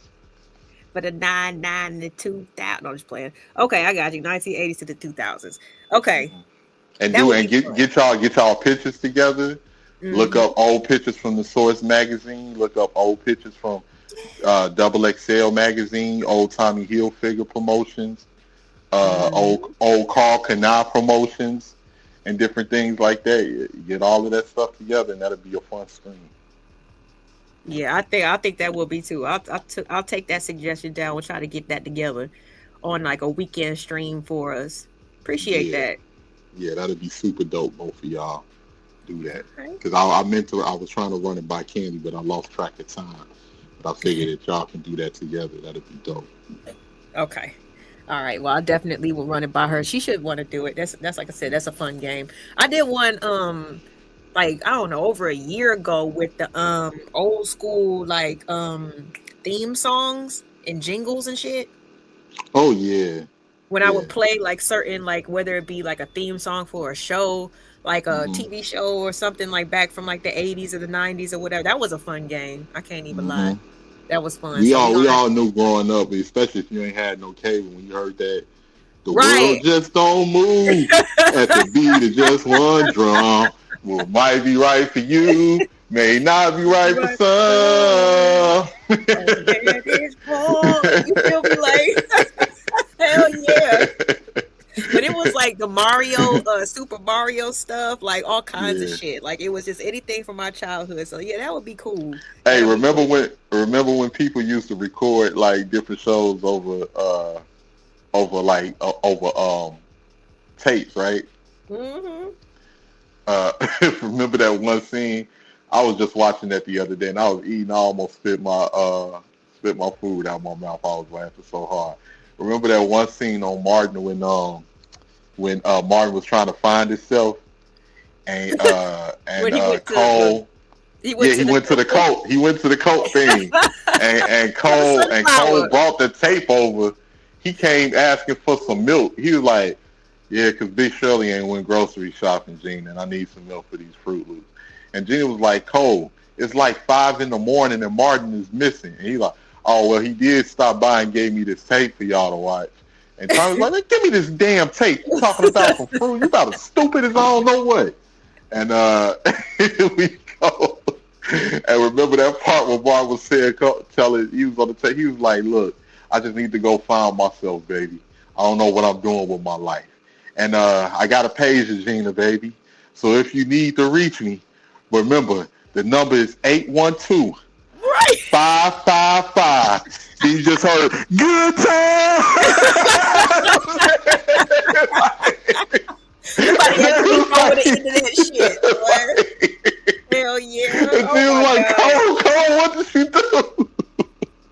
He was like, "Oh, my bad. Mom must have been recording Good Times in the VCR." Goodness gracious. He gave you a tape and you put this shit in the... Never mind. Cole is gone, okay? Because never mind. I don't even want to know. But yeah, that shit was funny. All right, 18th. I'm going to go ahead and get ready to wrap this up. It's dinner time. Dinner time. Yeah, I'm over here making dinner myself. Okay, I got me some... I'm going to make me some shrimp pasta. Ooh. I got my zucchini. I got my mixed vegetables, my peppers, and my garlic, my red onion. And we need some pictures in the Discord when you get done. Stop talking. Okay. And all this your meal prepping. Hey, Ebony. All your meal prepping and your cooking and all this. So we need some pictures. Hey, what's going on, Ebony? Salute, Ebony. But yeah, I didn't know if I really wanted to keep the pasta just basic, or if I wanted to make like a little lemon cream sauce or whatever. But I might make it. But if I just wanted to keep it olive oil and butter. Yeah, that's all I was about to say. You might not want to use too much of the dairy stuff. It depends on what you're trying to do. Take it easy, Ola. Yeah, you're right about that. So I think the olive oil and the lemon, that sounds good with some Italian seasoning. Yeah, I got me some wheat pasta. So I'm trying to keep it. Yeah, I'm just trying to keep it like that. So yeah, and ain't nobody tell me that when you buying these damn wild caught shrimp, you got to peel every shell. Yes. Oh my God! No, that you learning some extra stuff now. Next I wish I would have known that. I'm like, God damn, I didn't know I was gonna have to do all of this work. I gotta go to work tomorrow. I don't feel like doing this, but I done already thought it out now, so I got to. It's gonna be worth it. It's gonna be worth Yeah. it. It better it's done right. You know what I'm saying? 'Cause you gonna be sitting there eating some crunchy ass shrimp. Be like, why is it so crunchy? Yeah. Because the But shell's another, still on that shit. yep. And another thing that I learned, you can actually save those shells and make it shrimp stock. Ooh, that's a That good for something point. else. Yeah. That's a good That for point. something else. That's Damn, one you thing that I love. did I it do for love real. cooking. I got to shout out to May because I love looking at May's gardening. I think that brings a lot of peace and serenity. Gardening, you know, Yeah. eating healthy vegetables, just know that you're getting certain nutrients that's being absorbed in your body to help you, you know, to help with your health. You can't beat it, man. You can't beat it. It's very important. Very. Absolutely. Yeah. Them homegrown vegetables be tasting totally different, man. I Totally swear. different. Totally Yeah, different. my mom's been doing that And now and you see canning too with tomatoes and stuff for years. yeah, you see why a lot of people so angry, man. All of that processed food, all of that, Yes. you know. And don't get me wrong, some of us we do what we got to do because you know things are expensive, but it shows you like when you cooking at home and you're able to make you know your own food with your own natural ingredients and different things like that. It brings you you know it brings a lot of joy. You know, it's for you know your health and everything. Yep. You know, Satisfaction for sure. brings you a lot of satisfaction. Absolutely. All right, 18th. Well, thank you so much for sponsoring the show today. Sorry nobody else wanted to help you out with the panel, but you know what I'm saying? I'm glad that It's you not opened a it up. problem at all. It's not a problem at all. I'm surprised Simon ain't donating as much as he talked. Man, he never do. I don't have a super chat button yet. He might do that when I get one. Who knows? Donate not £1. Right. Right. Not Be one running his shilling. mouth about how You know what much I'm money saying? Not one he got. farthing. May. Hey, gal. That Hey, shit- gal. I'm talking to you, gal. Yeah, girl. Hey, May, girl. I like you, girl. May got him out here shook, and she a channel is I'm sorry, a faceless channel. Shoot, yeah, they don't have Cash App but hey, I have another link that people can use their credit cards or whatever. I found a loophole around that shit, and he still ain't donate nothing. But it's all good. It's all good. Yeah. But anyway, I'm gonna go ahead and get up off of here.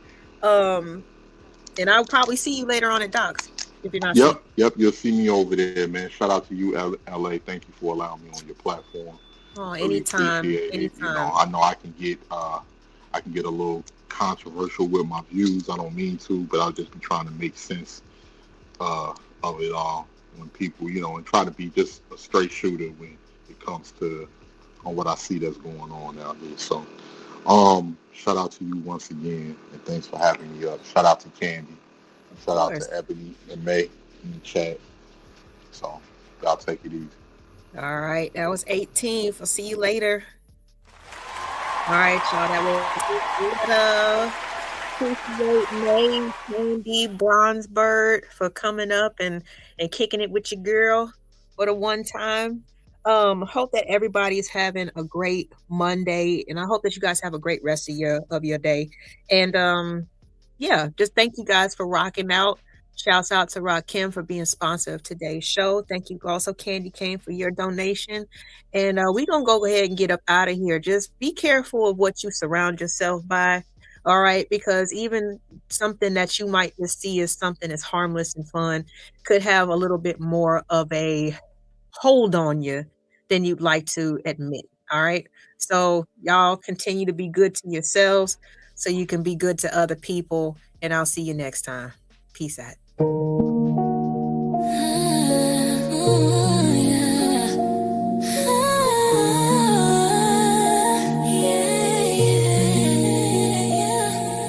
The world is a real place where things aren't perfect. It's all about the journey. And where are you going?